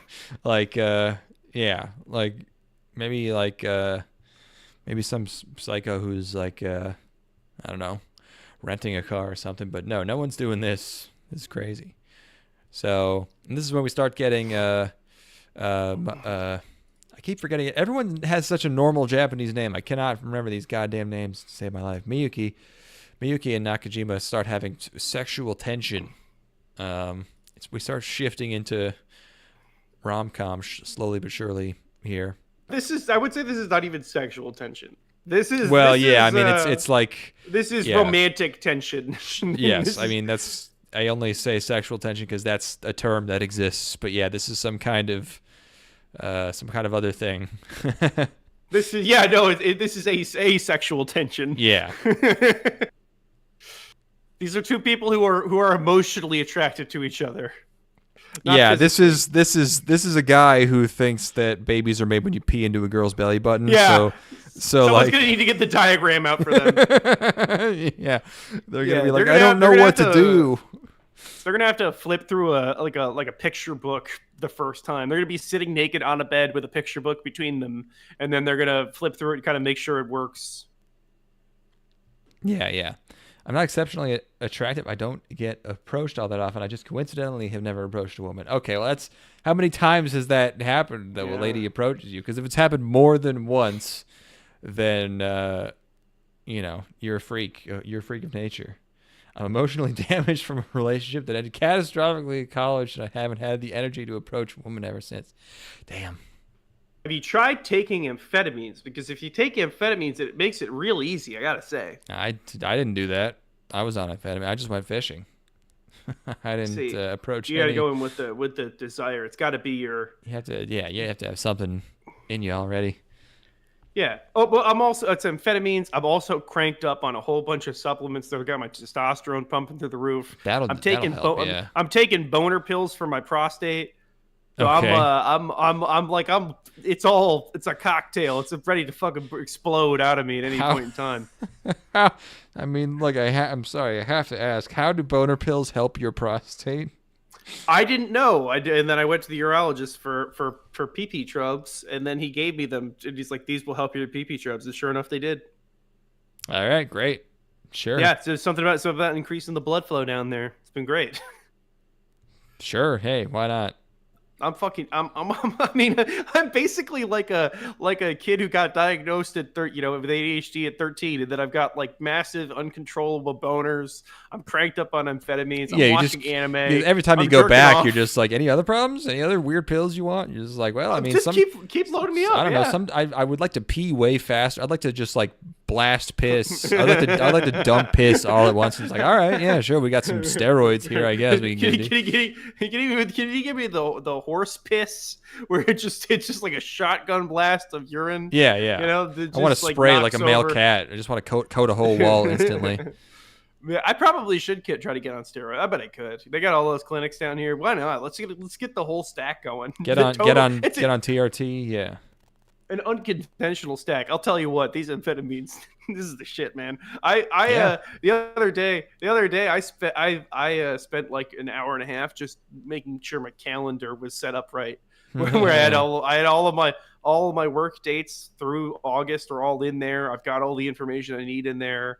And then I'm like, now that I'm done with this, I should also see if I can now start applying this to other things in my life too. So now I've got like social engagements on my calendar. I've got like, I'm getting coffee at this time with this person on this day here. It's great. That sounds pretty good. Yes, this, I can't believe you say this show isn't sexual. Look at these ladies. This is the horniest drawing I've ever seen in my life. I like how the one on the right is supposed to be the Randy one. You know, she's supposed to be like a more devil may care sort of like loose with the rules. She's not wearing like a vest or anything here. The boobs are kind of hanging out a little bit, and that's it. That's the sex appeal. Yeah, well, it's also full dress. It's also the dent in the pelvic area. That's important. Full skirt. Full skirt all the way. Oh, it's so good. It's the best. You want to talk about Mormonism? She could wear this around the Capitol. That's allowed. And that would work. Nice. The Capitol, the capital of Mormonism on Earth, of course. The what the hell is it called? The temple, the main temple. Yeah. I didn't get that far. Yeah, I don't know. Do you think they'd let me in? Can you convert? Can you visit? I don't know. Let's see. Can I visit? You can definitely convert. They go door to door.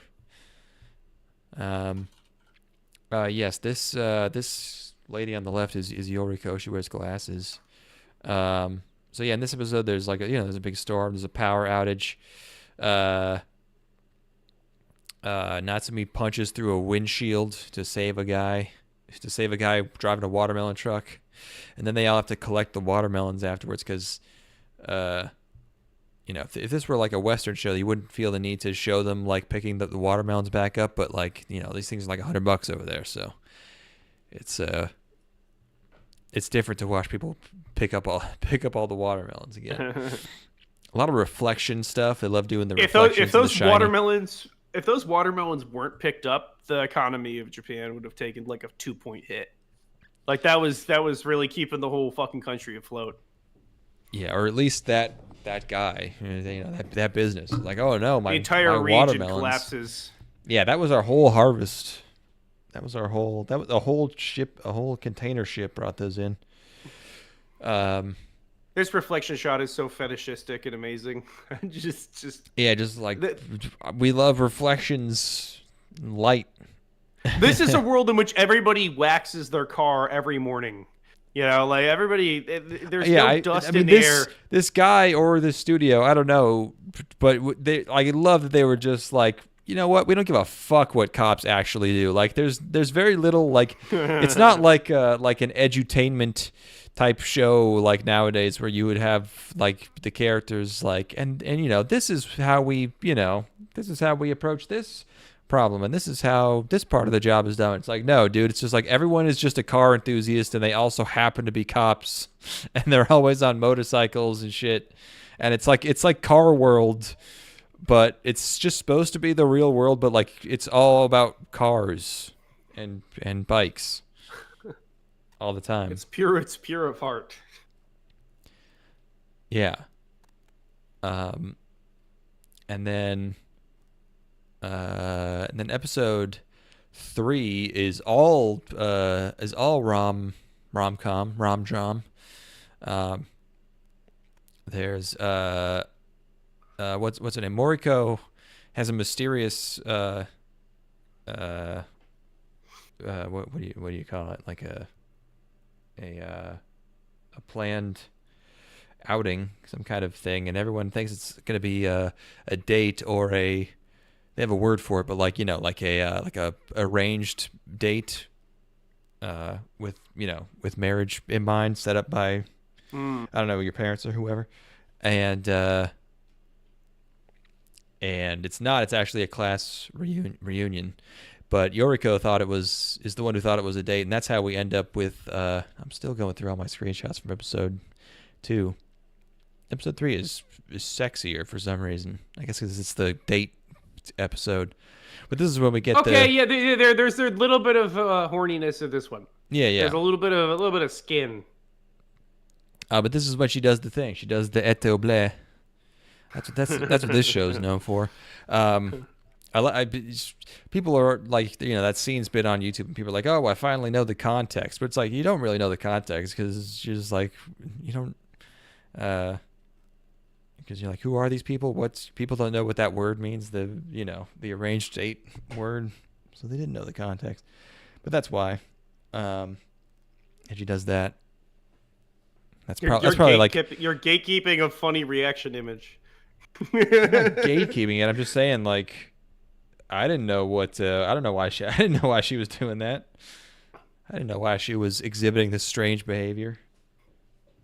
It's perfect.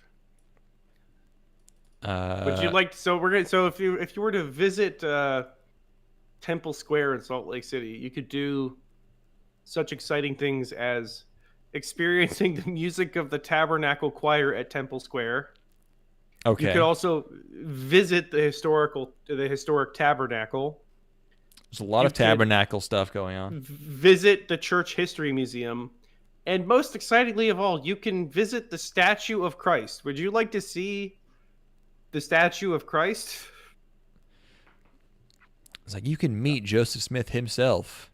I have sent you an image of this exciting opportunity available to you as a tourist here. So this is you can visit. So those were the statue of Christ. Was that everything that was listed? Those 3 bullet points.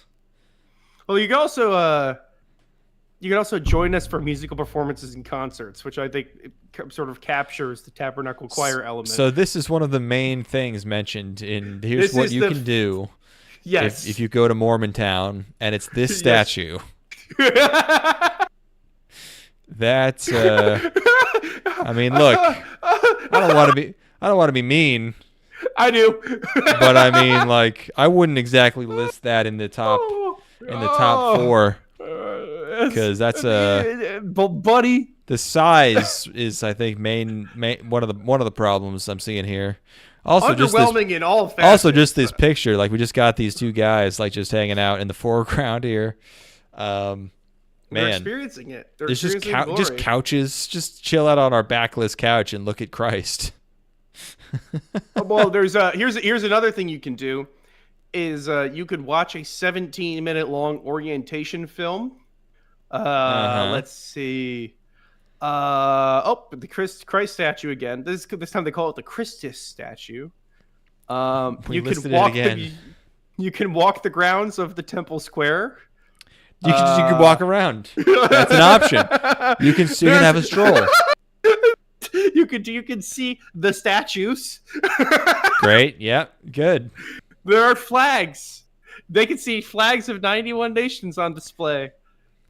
Oh boy, It's just like grass is there, and also air. You can breathe it if you choose. You could breathe the air from our temple to maintain your life. We have adorned all of the roads and sidewalks with concrete for easy driving and walking. All right. Well, there's some dining options. Would you like to go to either the garden? Well, do you want to look at the menu for the garden? Wild or the berries. There's, yeah. What can we eat here? Well, the roof offers unforgettable views and a culinary experience that's uniquely Utah. Uh-huh. Okay. It offers local food favorites, showcasing familiar Utah flavors with unforgettable flair. Can we get Rocky Mountain oysters? Can Mormons eat just those? Cock, just full of fucking balls. We include the member with our oysters. All right, which of these appetizers is jumping off the page for you? How about a margarita flatbread? Does that scream Utah to you? Wait, they can't have that. They can't have margaritas. Margaritas in the Italian margarita. Like a margarita pizza, like a flat. Okay. This one's a little ominous. Funeral potato bites. Oh, I've heard of funeral potatoes. Yeah, yeah, for sure. Yeah, but see. Bites, adding bites at the end is really fucking funny. Like funeral potato nuggets. This is absolutely because like it doesn't matter. Like they don't even have to do this because people are going to go and they're going to have to eat while they're there. There's a traditional taste of Utah. We have Thai noodle salad as an option. Oh. We've got one of your side salad options. So you got Caesar salad, a wedge salad, and then my favorite, which is roof salad. Man, this is really this is some tantalizing options here. Shrimp scampi, macaroni and cheese with 5 cheeses. That's $17 right there. God damn, boy. Oh man. Wow. I have to go. I'm sold. We should take statues. One day we need to take a day trip to the promised land. Holy fuck. I mean, I would love to go in. I'm sure somebody's done the doc already. I want to do a doc that's just about religions formed in America, though, because like I think that we just do it so fucking weird, and you got to be very few. I don't know. Yeah, really, it seems like all you can do is look at buildings and statues and listen to music. That's basically everything that's happening here. Yeah, it doesn't sound like they're really trying to make it into a tourist attraction all that much. Yeah, where are the bars? You know, like where's there a water slide? Yeah, where's the knife throwing? I suppose it would be kind of hard to get down like a body slide with your arms outstretched. Where are the helicopter tours? knife throwing. Knife swallowing. Anyway, let's sorry, let's get a little sidetrack here. Where was I? You're basking in the light of Christ, but if you want to do something else, we can move on. Moving on from Christ, yes. So there's date shenanigans, misunderstandings. What's his name? Nakajima, the big guy. He he's worried about what's her face going to her class reunion because he's afraid he's gonna get cucked. So he goes out biking with Natsumi, and then she convinces him to grow some balls and go to her. But then they end up just completely on the wrong side of Japan, which is pretty funny. They're in the wrong city. A gag. I mean, this is like the episode that has the most happening, because it's not just fetishistic shots of cars the entire time. It's like the characters. Yes, there's character getting stuff. to do stuff and interact with each other. Yeah, and like this gag is decent too. I thought it seems like the dream scenario or the nightmare scenario that Homeboy has concocted is unfolding at this reunion, but instead it turns out that this guy's just trying to return some lunch money that he borrowed. It looks like he's going to corner our protagonist lady and seduce her and fuck her, but he just wants to return some change, which I think is funny, and it's executed pretty well. Silly goof. Yeah. It's a silly goof 'em up. This is a true misunderstanding. No funny business at all. This is straight up a homegirl looking out for another homegirl. She's like trying to make this relationship happen between everybody. Is the entire precinct. Everybody knows exactly what is going on and is actively trying to make it happen. Which is that's great and charming, and this is probably against the law in Japan now to put this out there. You probably can't do a show about a workplace romance dynamic like this that's condoned. I don't know. Yeah. She even gets drunk and she doesn't even try to fuck the big hunky guy. That's the kind of friend she is. Natsumi. Natsumi is a strange, sexless, just weird action girl who just wants to. I don't know. She just wants to do stuff. Yeah, she has no desire in the hottest, sweetest guy ever. So. Yeah, no. And in this episode has our one single missing shot that is not remastered, the same as everything else. Oh, really? Yeah. Did you notice? Oh yeah, here when there's one pan when they're in the car together that looks like a VHS. Oh yeah, a little soft. Yeah. Oh yeah. But it's just one. Just for some reason that one they could have cut it out. But I don't know. It's fine. And yeah, at the end, they are to solve this uncomfortable tension in the office. The chief sets them up on a mandatory date. Also, Natsumi starts doing this stopping the cop car with her feet thing, which seems extremely dangerous. Like the first time she does it, it's like, all right, desperate times. But then she keeps doing it. It becomes like a thing. And it's like, damn, you gotta stop doing that. Learn to drive the fucking car, lady. It basically just has to be like the thing must weigh as much as a golf cart. Yeah, I mean, yeah, absolutely. Even though there's like a bike in the trunk. Yeah. When we become corrupt cops, this is the kind of car we should drive. We should drive a tiny little Japanese. We should dress like this. Two-seater. Yeah. We should dress like women. We should dress like girls and just collect stray cats, and drive around in my element, unbothered. We have a bike in the back for like if there's traffic, one of us could zip up ahead. Yeah, just lane split. We just wear flats and we just skid them on the ground. Let's be real. If we're gonna do it, we're gonna have a police killdozer. And rather than doing the traditional thing of like, putting your sirens on to move cars out of the way, I'm just going to run them over. Yeah. Go pretty slow, but at least we don't have to stop. No, not mine. Mine's going to go. You're going to have the fast killdozer. It's going to go 200 miles per hour. That'd be so scary. Seeing that's like else. That's like one of those crazy like Soviet giant plane boats that goes like 400 kilometers an hour. You're in a fucking bulldozer going 200. Seeing an object that big going that fast. Holy fuck! In our town. Oh yeah, yeah. There's nowhere to open Street. Up. Like it's like you basically get off the highway and you can't stop it until you get to the pizza joint. It's like you're just screeching all the way as you fucking go by all the ice cream shops and car dealerships. Yeah. Oh yeah, that's gonna be the best. I can't wait. Honestly, we should become corrupt mayors, and then the moment the heat is on us, then we promote it. We change our roles. Like we give ourselves the sheriff's job.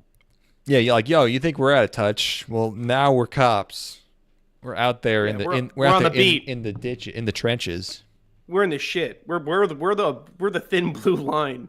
We're the only thing keeping this world from falling into chaos. Yeah, we're the protectors. I'm listening. That's pretty much it. Everyone's spying on them as they go on this date, and they go on the date. And it still doesn't really resolve itself, but it's fine. And then episode 4, the last episode, this is when we finally learned that our mysterious Mini Cooper guy is the chief's uncle, which is why he's doing all this stuff. I just gotta drop that.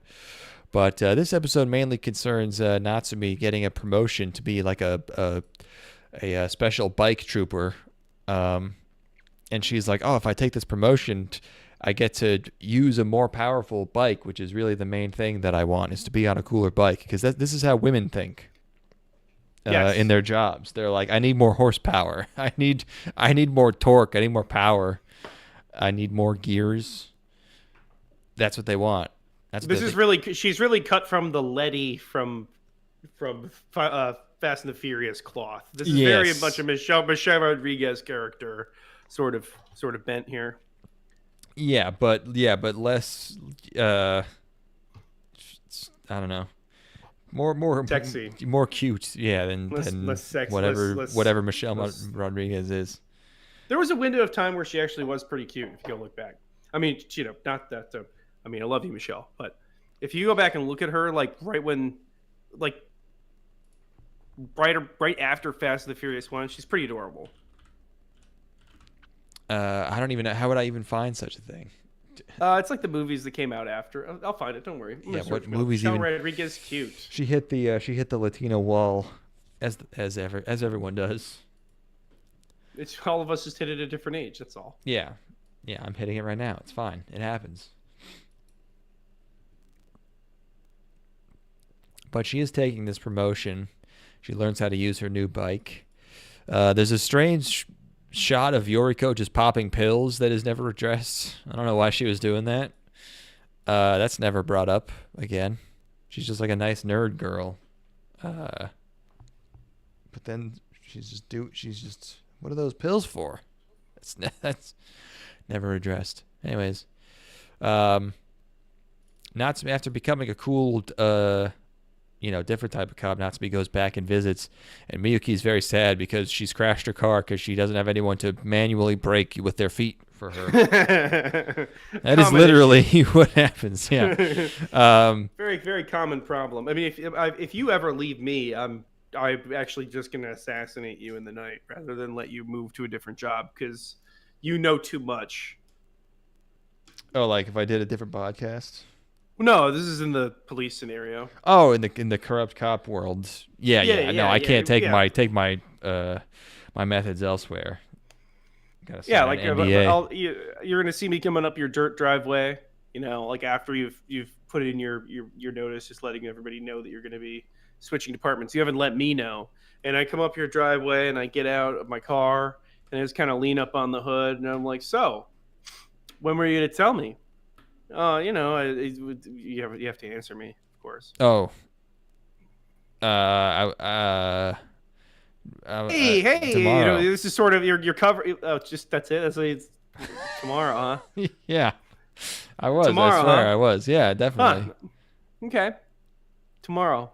That's me. I mean, if you see tomorrow, and then I get in the car and then drive away. Which is very more pointed threat than I was really. I'm like, that's my car. How did he start my car and drive away? I leave the police car and get into your car in the driveway. I drive both cars simultaneously by leaning out of the window of one of them and putting. You're just like, why? You won't be needing this. Like, what? This is mine now.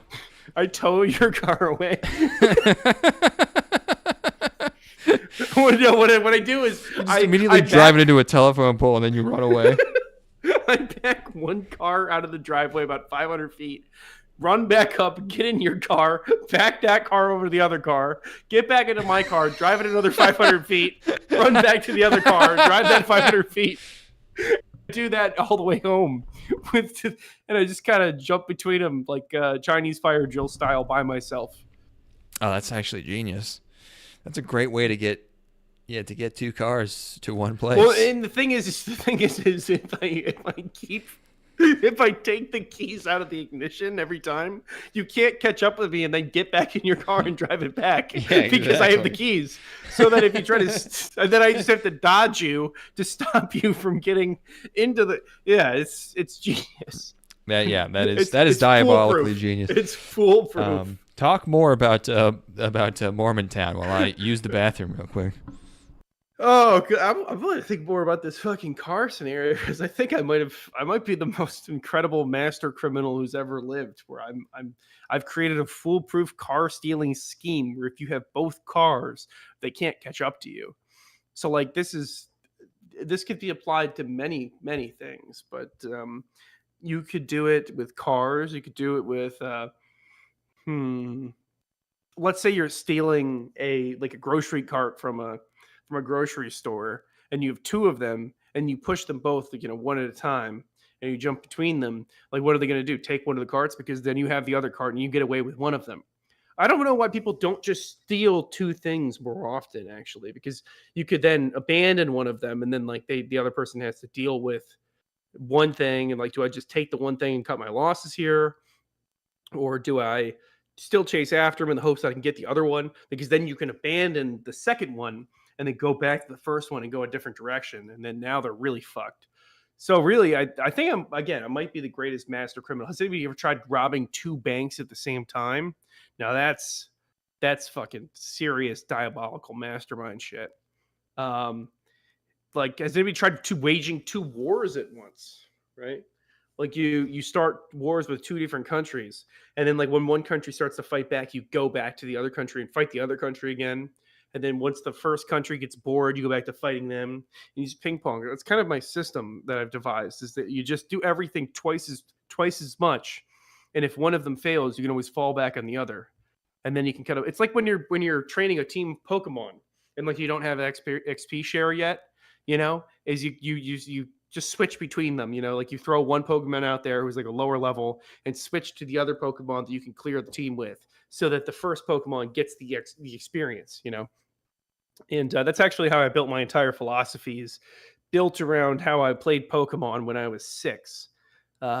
So there's a lot to be learned from that. Other things that I did when I played Pokemon when I was 6, I played as a girl. So that's another thing you could do. You could just choose to live your life as a girl. You can name your rival. You can name your rival Dickhead, but you have to like omit certain characters, so it's more like Dickhead. Oh, my cat wants to come in. I'm gonna let my cat in now. Hopefully, Declan comes back shortly.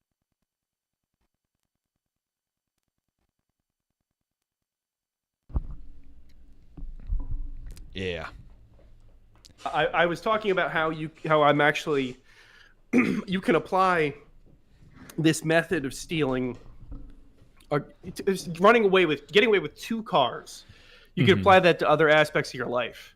Like people don't steal two things enough, and then like you move them away from the place you stole it from separately and bounce between them, and then they don't know, like, cause are they eventually just going to give up on getting both of them back and like just assume that it's like, okay, I'm gonna take one of these things that was stolen and let you can have the other one because I don't want to chase you twice, or like or you could steal things and then just replace them with like just ever so slightly less good versions of the thing, so then like people are less likely to to care enough to report you. Yes, that's so true. That's so true. So yeah, like, or like you like, let's say you want organic bananas. What you do is you go to Walmart and get a bunch of bananas. You could go to the grocery store and pay like 35 cents per banana, or you could hatch a weeks-long scheme. That's great. Yeah, this is worth thinking about, really. I was saying that this is kind of something that I learned from when I was a kid playing Pokemon. Like, how you'd have two Pokemon that you were trying to level up, and you would like bounce between them. Yeah, because you didn't have XP share. Right. And then that's I built my entire life philosophy on how I played Pokemon when I was 6 years old, because I think I learned everything I needed to know from Emerald, honestly. I go around everywhere bouncing up and down on my bike. I'm a girl. You go. It's like a classic sitcom episode where you go on a date with two girls and you just keep bouncing between the tables, excusing yourself and like going, going from one to the other. You're like, oh, sorry, I just realized I have to take this real quick. Well, what you can do is you can also, like, if one of the dates is going badly, you can cut bait. and then just you put all your like you can see which one of them's working out more and which one of them thinks you think you can clap. Yes. And then once you feel like you're getting close, you completely abandon the other one and leave them with the bill, even though you've eaten $80 worth of steak. Even though you're in the same restaurant and they will see you leaving. You're 2 tables over. Yeah. And they're only sticking around because they're so curious by what's happening. They're beyond the point of being upset. They're just perplexed and amused.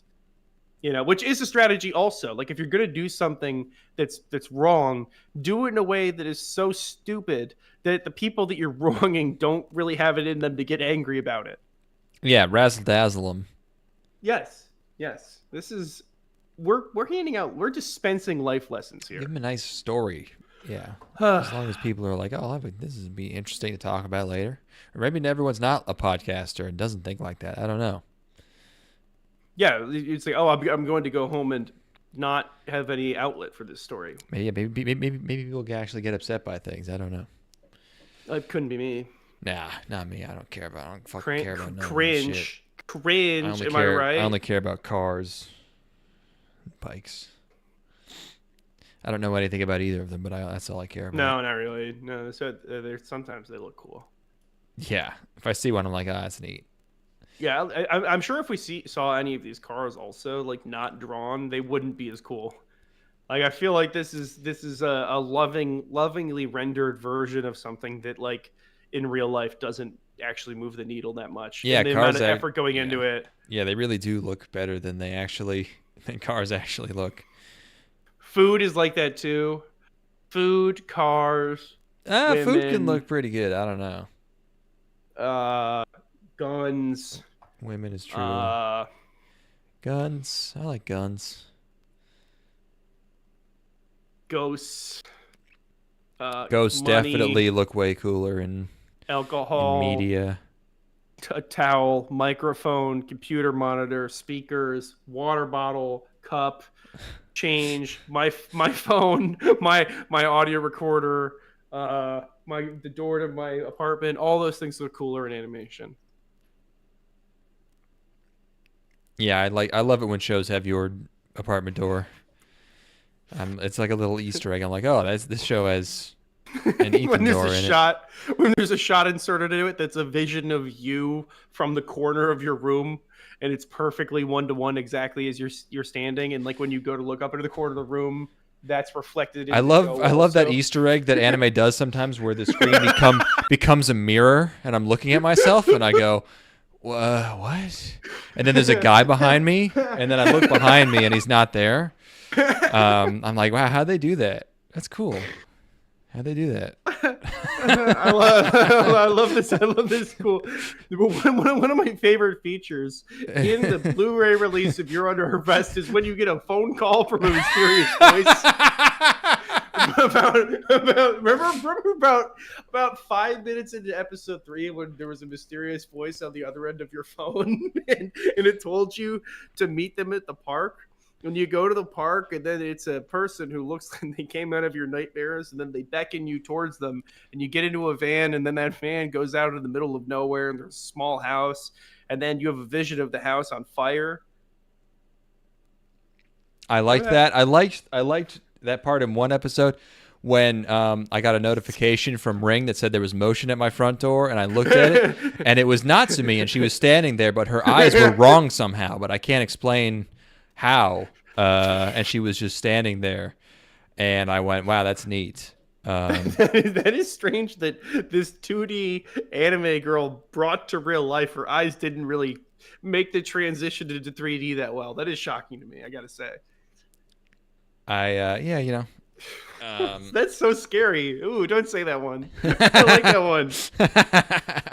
Ooh, I'm picturing it because it's like grainy night vision camera footage of an anime girl outside your door. I don't like that. When's that A24 Backrooms movie coming out? Is that out yet? Question. I want to know what's going on in that. I just Googled A24 movie. That's not what I meant to. That's not what I meant to search for. They do A24. Yeah. Oh, May 29th. That's not for a while. I can't actually. There are a few places on Earth I can think of that would be more unnerving to see a real life anime girl than your front door. That's that's not where. Yeah, I would like some other people around to see at least. That's not a good. That's just not fucking bueno. There's something about the layout of the entryway to your home that is particularly unnerving. I think it's the flatness of it, and then the fact that you're in the woods in a rural environment. Yeah, it's just not a good place for scary. Yeah, well, it's like if you see a weird guy at your front door. I mean, that's bad. But you're like, well, I can shoot this with a gun. If it's some other thing. You just don't have it in you. If it's an unexplainable thing, even you could be like, well, I just don't know. Like, there's got to be some explanation for this. Like, I'm just not seeing this right. It's some like animal or fucking whatever. Well, it's just an anime. But if it's an anime girl, it is coming from my mind somehow, which is a problem. Like, there's no mistaking it. Jeez, you're just like, oh man, oh dang it. It's complete. Your life is completely normal, other than that, and you're just like, "Fuck." I thought everything was going good. It's like that guy who ended up who stole that plane and did a barrel roll with it. He's like, I just had a screw loose, I guess. Something was wrong. Like yeah. Maybe he saw Natsumi like in the cockpit, which is like, well, it's time to fucking fly.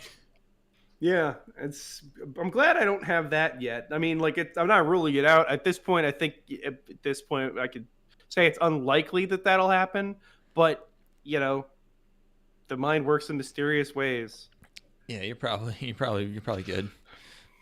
I hope everybody's good. Nobody should have to deal with that. Honestly, I hope that all fucking paranormal shit is. I mean, actually, I'm pretty certain there's no paranormal things of any kind. No. But being a person who believes in paranormal stuff sounds scary. Yeah, you just be scared all the time because they can go anywhere. They can go through walls. You're never safe. Yeah. I mean, I just like you're a person who believes in because people who believe in stuff outside of just like, okay, there are ghosts. They'll be like, yeah, there are people who are like, yeah, there are definitely vampires. Like that's not a good life to live. Yeah. Yeah. With like yeah, my dad was over and he's like, now that he's retired, he just watches a bunch of conspiracy documentaries, and obviously all conspiracies just bottom out in demons.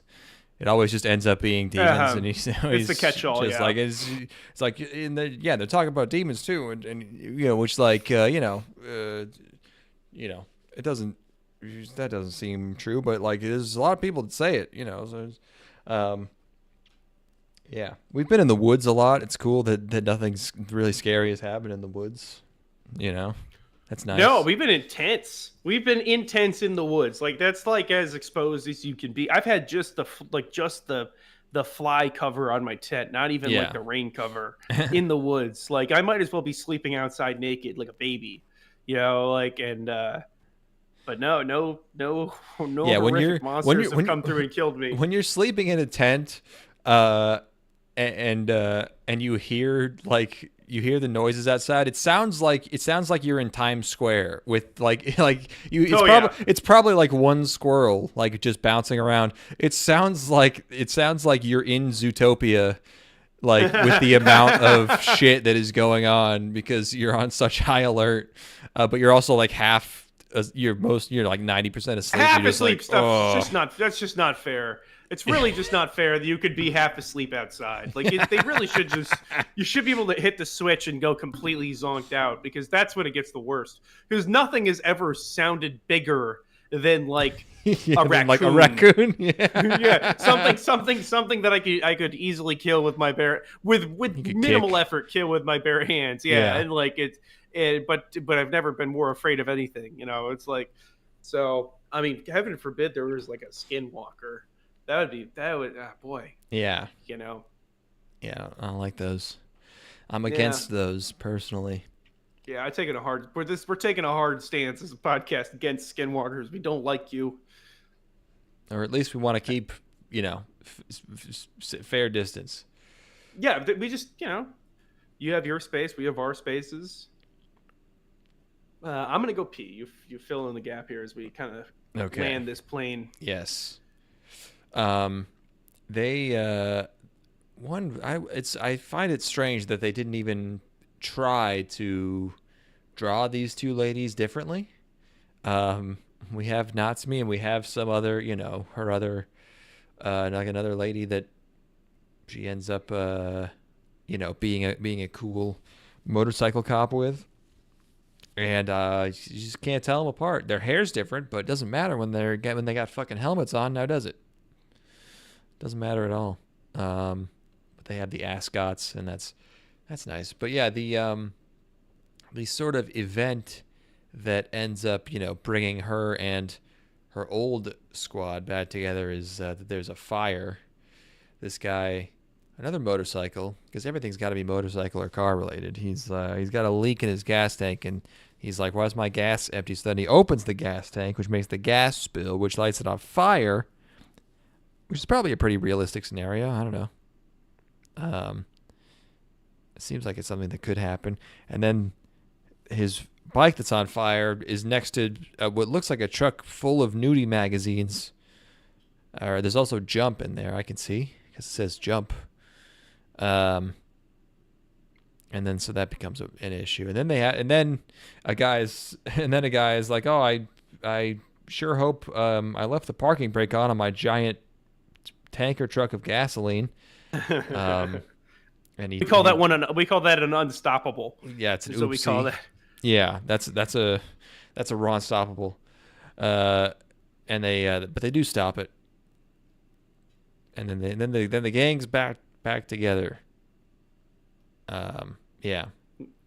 So this is that's a completely different program. They stop it by putting it in reverse and slamming the gas. I feel like the brakes would work better. I don't know much about cars again, but I don't think that's how it works. Well, I just happened to watch an episode of Mythbusters about this exact topic. Did you really? I did, yes. Oh. They will not engage reverse. The clutch, it just won't engage. Oh, if you're going forward, you can't go in reverse. Yeah, it's not. You can really force it, but no, it's not going to make a tangible difference. I always wondered, I always wondered, can you just switch to reverse when you're, because wouldn't that break something? So there's got to be. It won't even engage park. I mean, you basically have to completely destroy the clutch to pull it off. Yeah, I've always thought, I've always imagined they must not allow that somehow. So that's good. That would be possible. That'd be like a really stupid thing to not have a fail-safe for. Because because I don't know if you do this, but I feel like 90% of people they'll back up their car and then they'll just switch to fucking drive. And you'll just feel the whole car stop, and it's some piece of metal is taking all that force going from reverse into drive. Clutch. They're not braking. Yeah. That's got to be bad. No, I generally am I'm probably not a total complete stop, but I'm pretty well stopped. I'm below in the low single digit mile per hour. Maybe even a complete stop. I don't know. I don't think about it. But I'm certainly not doing it while I'm fucking, I'm just a foot off the accelerator and then just immediately slamming it. Absolutely not. Yeah. But anyway, that's really I went needlessly detailed on this thing no, it doesn't work. That's a fun part of that movie, Unstoppable, which I talked about recently. Is they're apparently with trains it does work, and you can do reverse on a train, which makes even less sense to me. Well, you just take all the coal out of the oven. Yeah. And that makes it slow down. You actually have to blow smoke back in. Yes. And that turns into coal.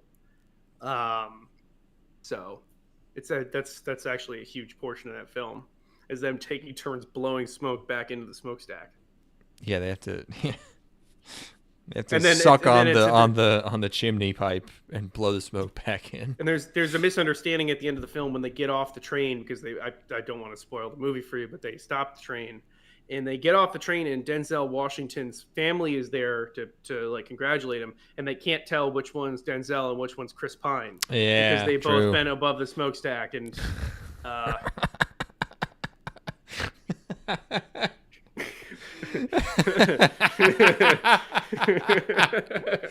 yeah, Denzel's whole family goes and hugs Chris Pine. He runs up to him. Fuck. The whole movie is a build up to that joke. God damn, that's so fucking good. That's the Tony touch, baby. Oh yeah. Mm-hmm. I trust the Tony touch. This is a delightful little watch. It's not the most necessarily the most riveting the entire time, but I mean this is a really pleasant way to spend an afternoon if you want to just binge it. It's just as a visual experience is very enjoyable, and then as a whole, I found it to be a real mood lifter. I just like its attitude. I like its attitude. I think the characters have enough definition to them to be, entertaining, and it's not like over the top funny or over the top exciting or anything, but it's just a good pleasant watch. Yes, it's fun, it's cute. If you like ladies wearing this specific outfit or car parts or trumpet music, which I know you do if you're watching this podcast. Oh yeah. Then yeah, very very enjoyable. We'll be watching the 47 episode TV serise that's a much lower budget next. So yeah, just as soon as we finish the next season of anime, where everything looks really good and totally not like we're fucked. Ooh, yeah. I know it's a month out, but yeah, what's going on in spring 2026? I bet it's some really good. Some really good stuff. If you're a person who's been keeping up with shows and you have shows that you've enjoyed over the last few seasons you want to see more of, you're in for a treat, I think. If you're a person that watches everything new that comes out every season, I think we're in fucking hell. But why don't you bring it up on the stream here? Yeah, sure. So there's something called Mao by Sunrise. Sure. I don't. This has got to be like an old manga because the character design looks. Yeah. Looks. Oh wait. 90s. Start date 2019. What? Hold on. That's cool. Is the artist somebody who's done it's Rumiko stuff? It's Rumiko Takahashi, creator of Inuyasha and Ranma 1/2. Okay, but it seems like it is a newer Rumiko series. Yeah, 2019 to present. All right, so there's that. Neat. Okay, never mind. I don't know. It's good pedigree. Niratori Fighter. Sanzigen. That is chickens. Looks like those are chickens. It's looking to me like these are chickens. Yeah. Wait, hold on. Let me get a closer look. Well, they're roosters, actually. Roosters are chickens, but yes. Yes, actually, I know no. Only chickens. Two of these, I think. I think that's a hen. The purple one might be a girl. Yeah. Okay. Oh, it's loud. Oh God. Oh, I can't play it. Oh yeah, indeed. Oh yeah. Is this? Oh, is this CG?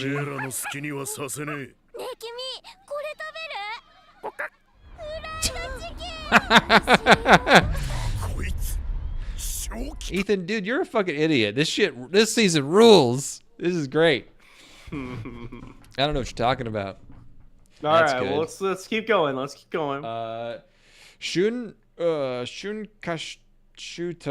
Daikosha Haruno Mai Wit Studio. Once upon a time, there was winter. I mean, these summaries are never really well translated, but this is Is there like a genre? Drama, fantasy, romance.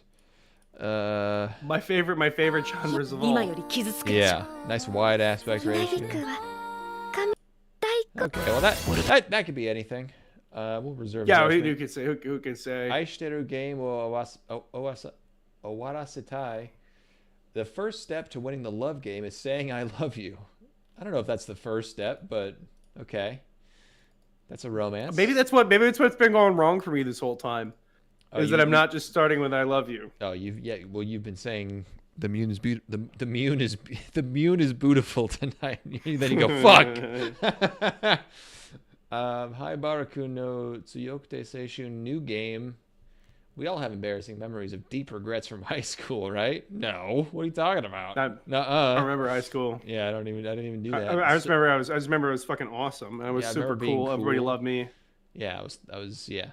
No trauma actually, thank you. Socially anxious college senior Natsuki Haibara sure does. When he thinks back on that time of his life, all he has are fleeting fantasies of a happy adolescence. Okay, he inexplicably finds himself 7 years in the past. That's not even that much time.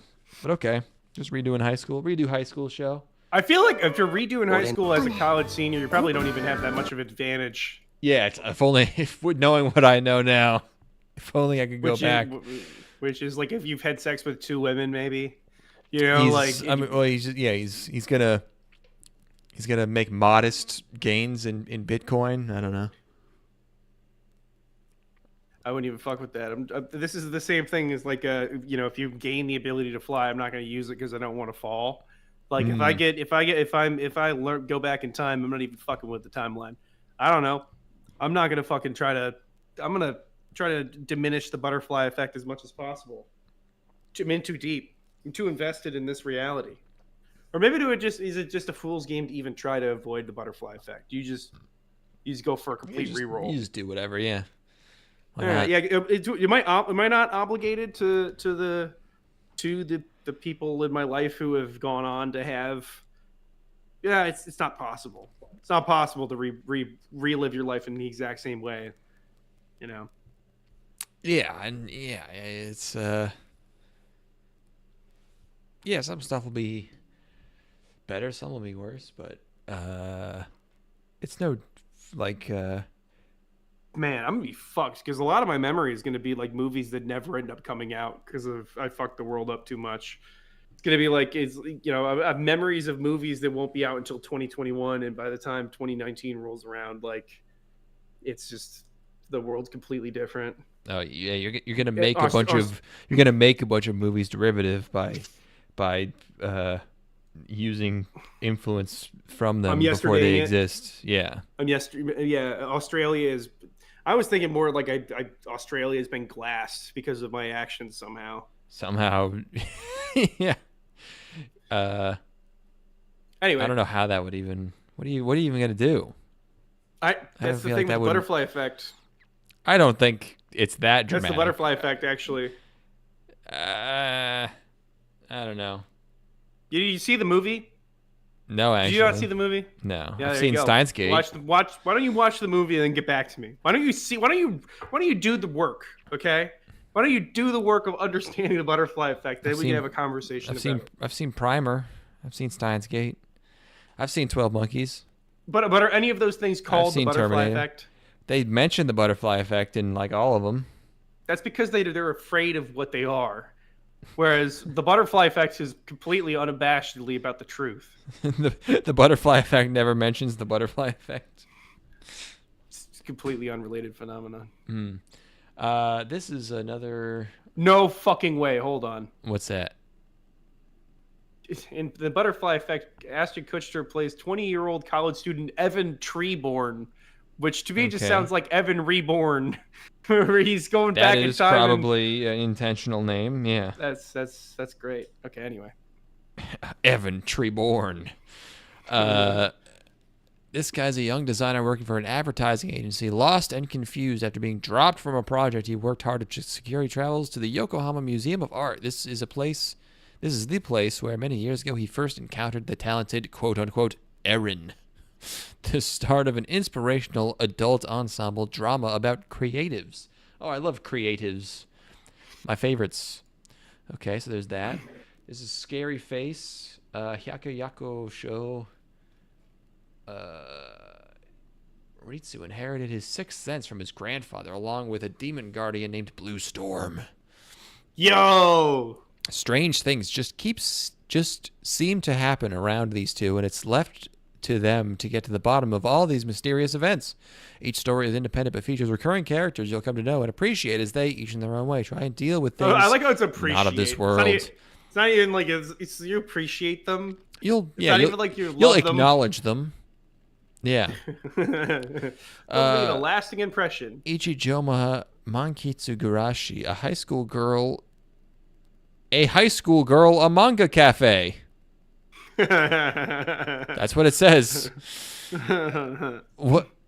No comma, no punctuation in there to break that up. Am I crazy? No Yeah, that's what it says. What the fuck? A high school girl, a manga cafe. Not in a manga. What is that supposed?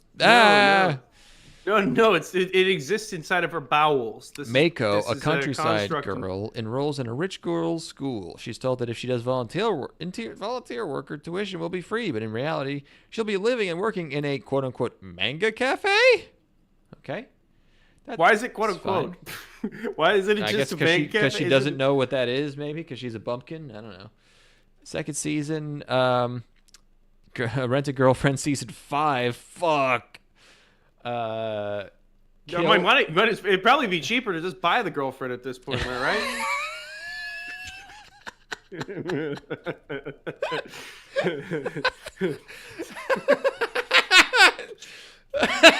No, now I'm thinking like a Mormon. Oh fuck. There we go. That's my Uncle Yo bit. Hey, I saw that. No, that's so much better than any bit Uncle Yo ever. That's an elevated Uncle Yo bit. Holy shit! I just saw that they announced. Rent-A-Girlfriend season 5. Yep. Let's go. Can you tell I got some vitamin D in me today? I went for a run, got some sun. That's why you're doing jokes. That's why they're coming. I'm filled with whimsy and mirth. Yeah. It must be nice. I know. I'm sorry to rub it in. There was a moment earlier. I'm like, holy fuck! Is this guy like? Is he diseased? Probably. I see you. I want to sprinkle salt on you to make sure you're not a slug. Just made me shrivel up and die. Foamy. Start sizzling. You become the slug man. You've been consumed by the slugs that live in your neck of the woods there. Now we have a song to go out on. Snail Man. There's Kill Ao here. Junzo Ogami is a legendary hitman who has never failed an assignment, no matter how impossible. I wish these had more quotations in them. Is a legendary hitman who has never failed an assignment. Yeah, yep. Anyway. One day after wiping out a powerful quote-unquote organization, he is stung by a mysterious wasp and collapses. When he wakes up, the fearsome 39-year-old assassin has been transformed into a 13-year-old boy. I feel like it would be easier to be an assassin if you were a 13-year-old boy, because you can hide more places and be more unassuming. Maybe the 13-year-old boy you were. I was a fucking intimidated 13-year-old. You were scary? Intimidating as hell. Yeah. Okay. Okay. Coco, what's this? With no other options, Luck makes the choice to hold the line against the unending demonic hordes alone Oh, his name is Luck. I was so confused about this sentence. Okay. With no other options, Luck makes the choice to hold the line against the unending demonic hordes alone to make sure his comrades can escape with their lives. However, through a combination of fortune, skill, and ingenuity, he holds that line for 10 straight years.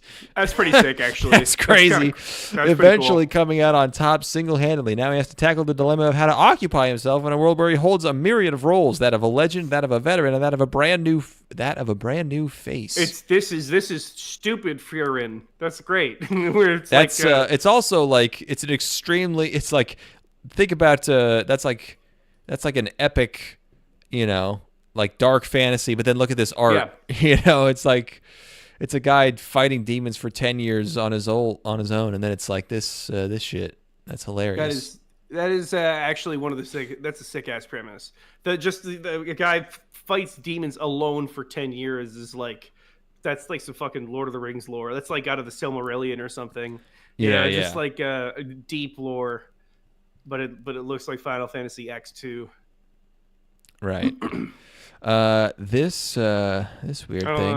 That's not like him. I don't want to hear about him. In the fall of his first year of junior high school, Arata Koda encountered a strange thing. In this home comedy, a mysterious creature named Kujima brings new life to the Konohada family, where the atmosphere is slightly tense due to the concern for the eldest son, a Ronin student who is preparing for the entrance examinations.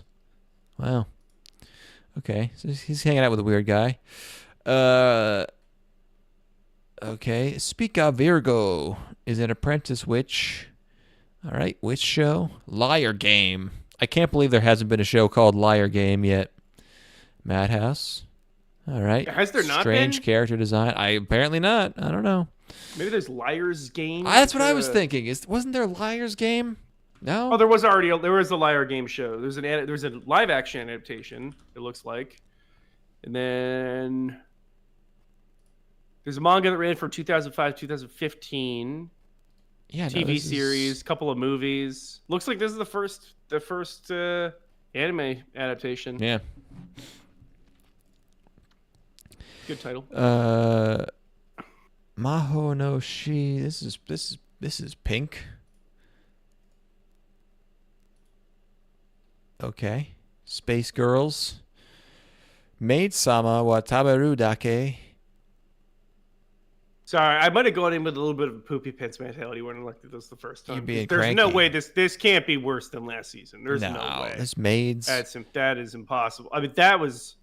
I don't think we really talked enough exactly how bad that was, because we had already done like a bit the year before of like, oh, it's the worst season ever, ha ha ha.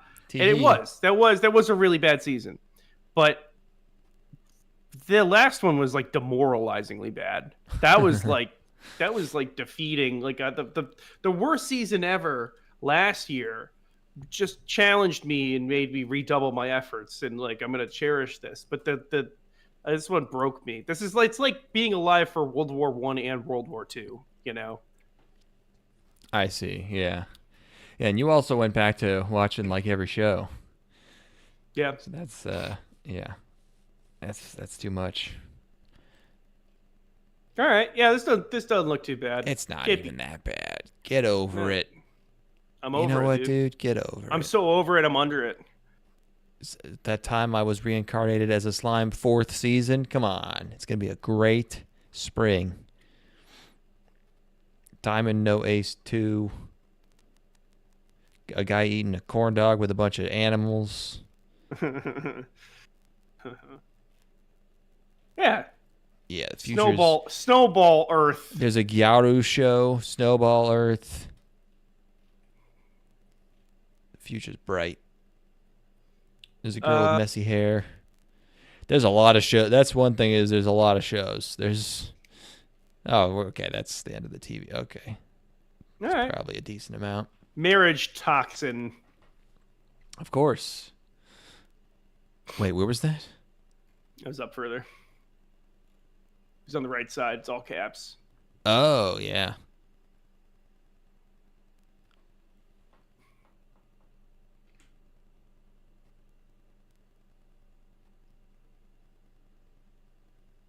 I don't know. You want to call it?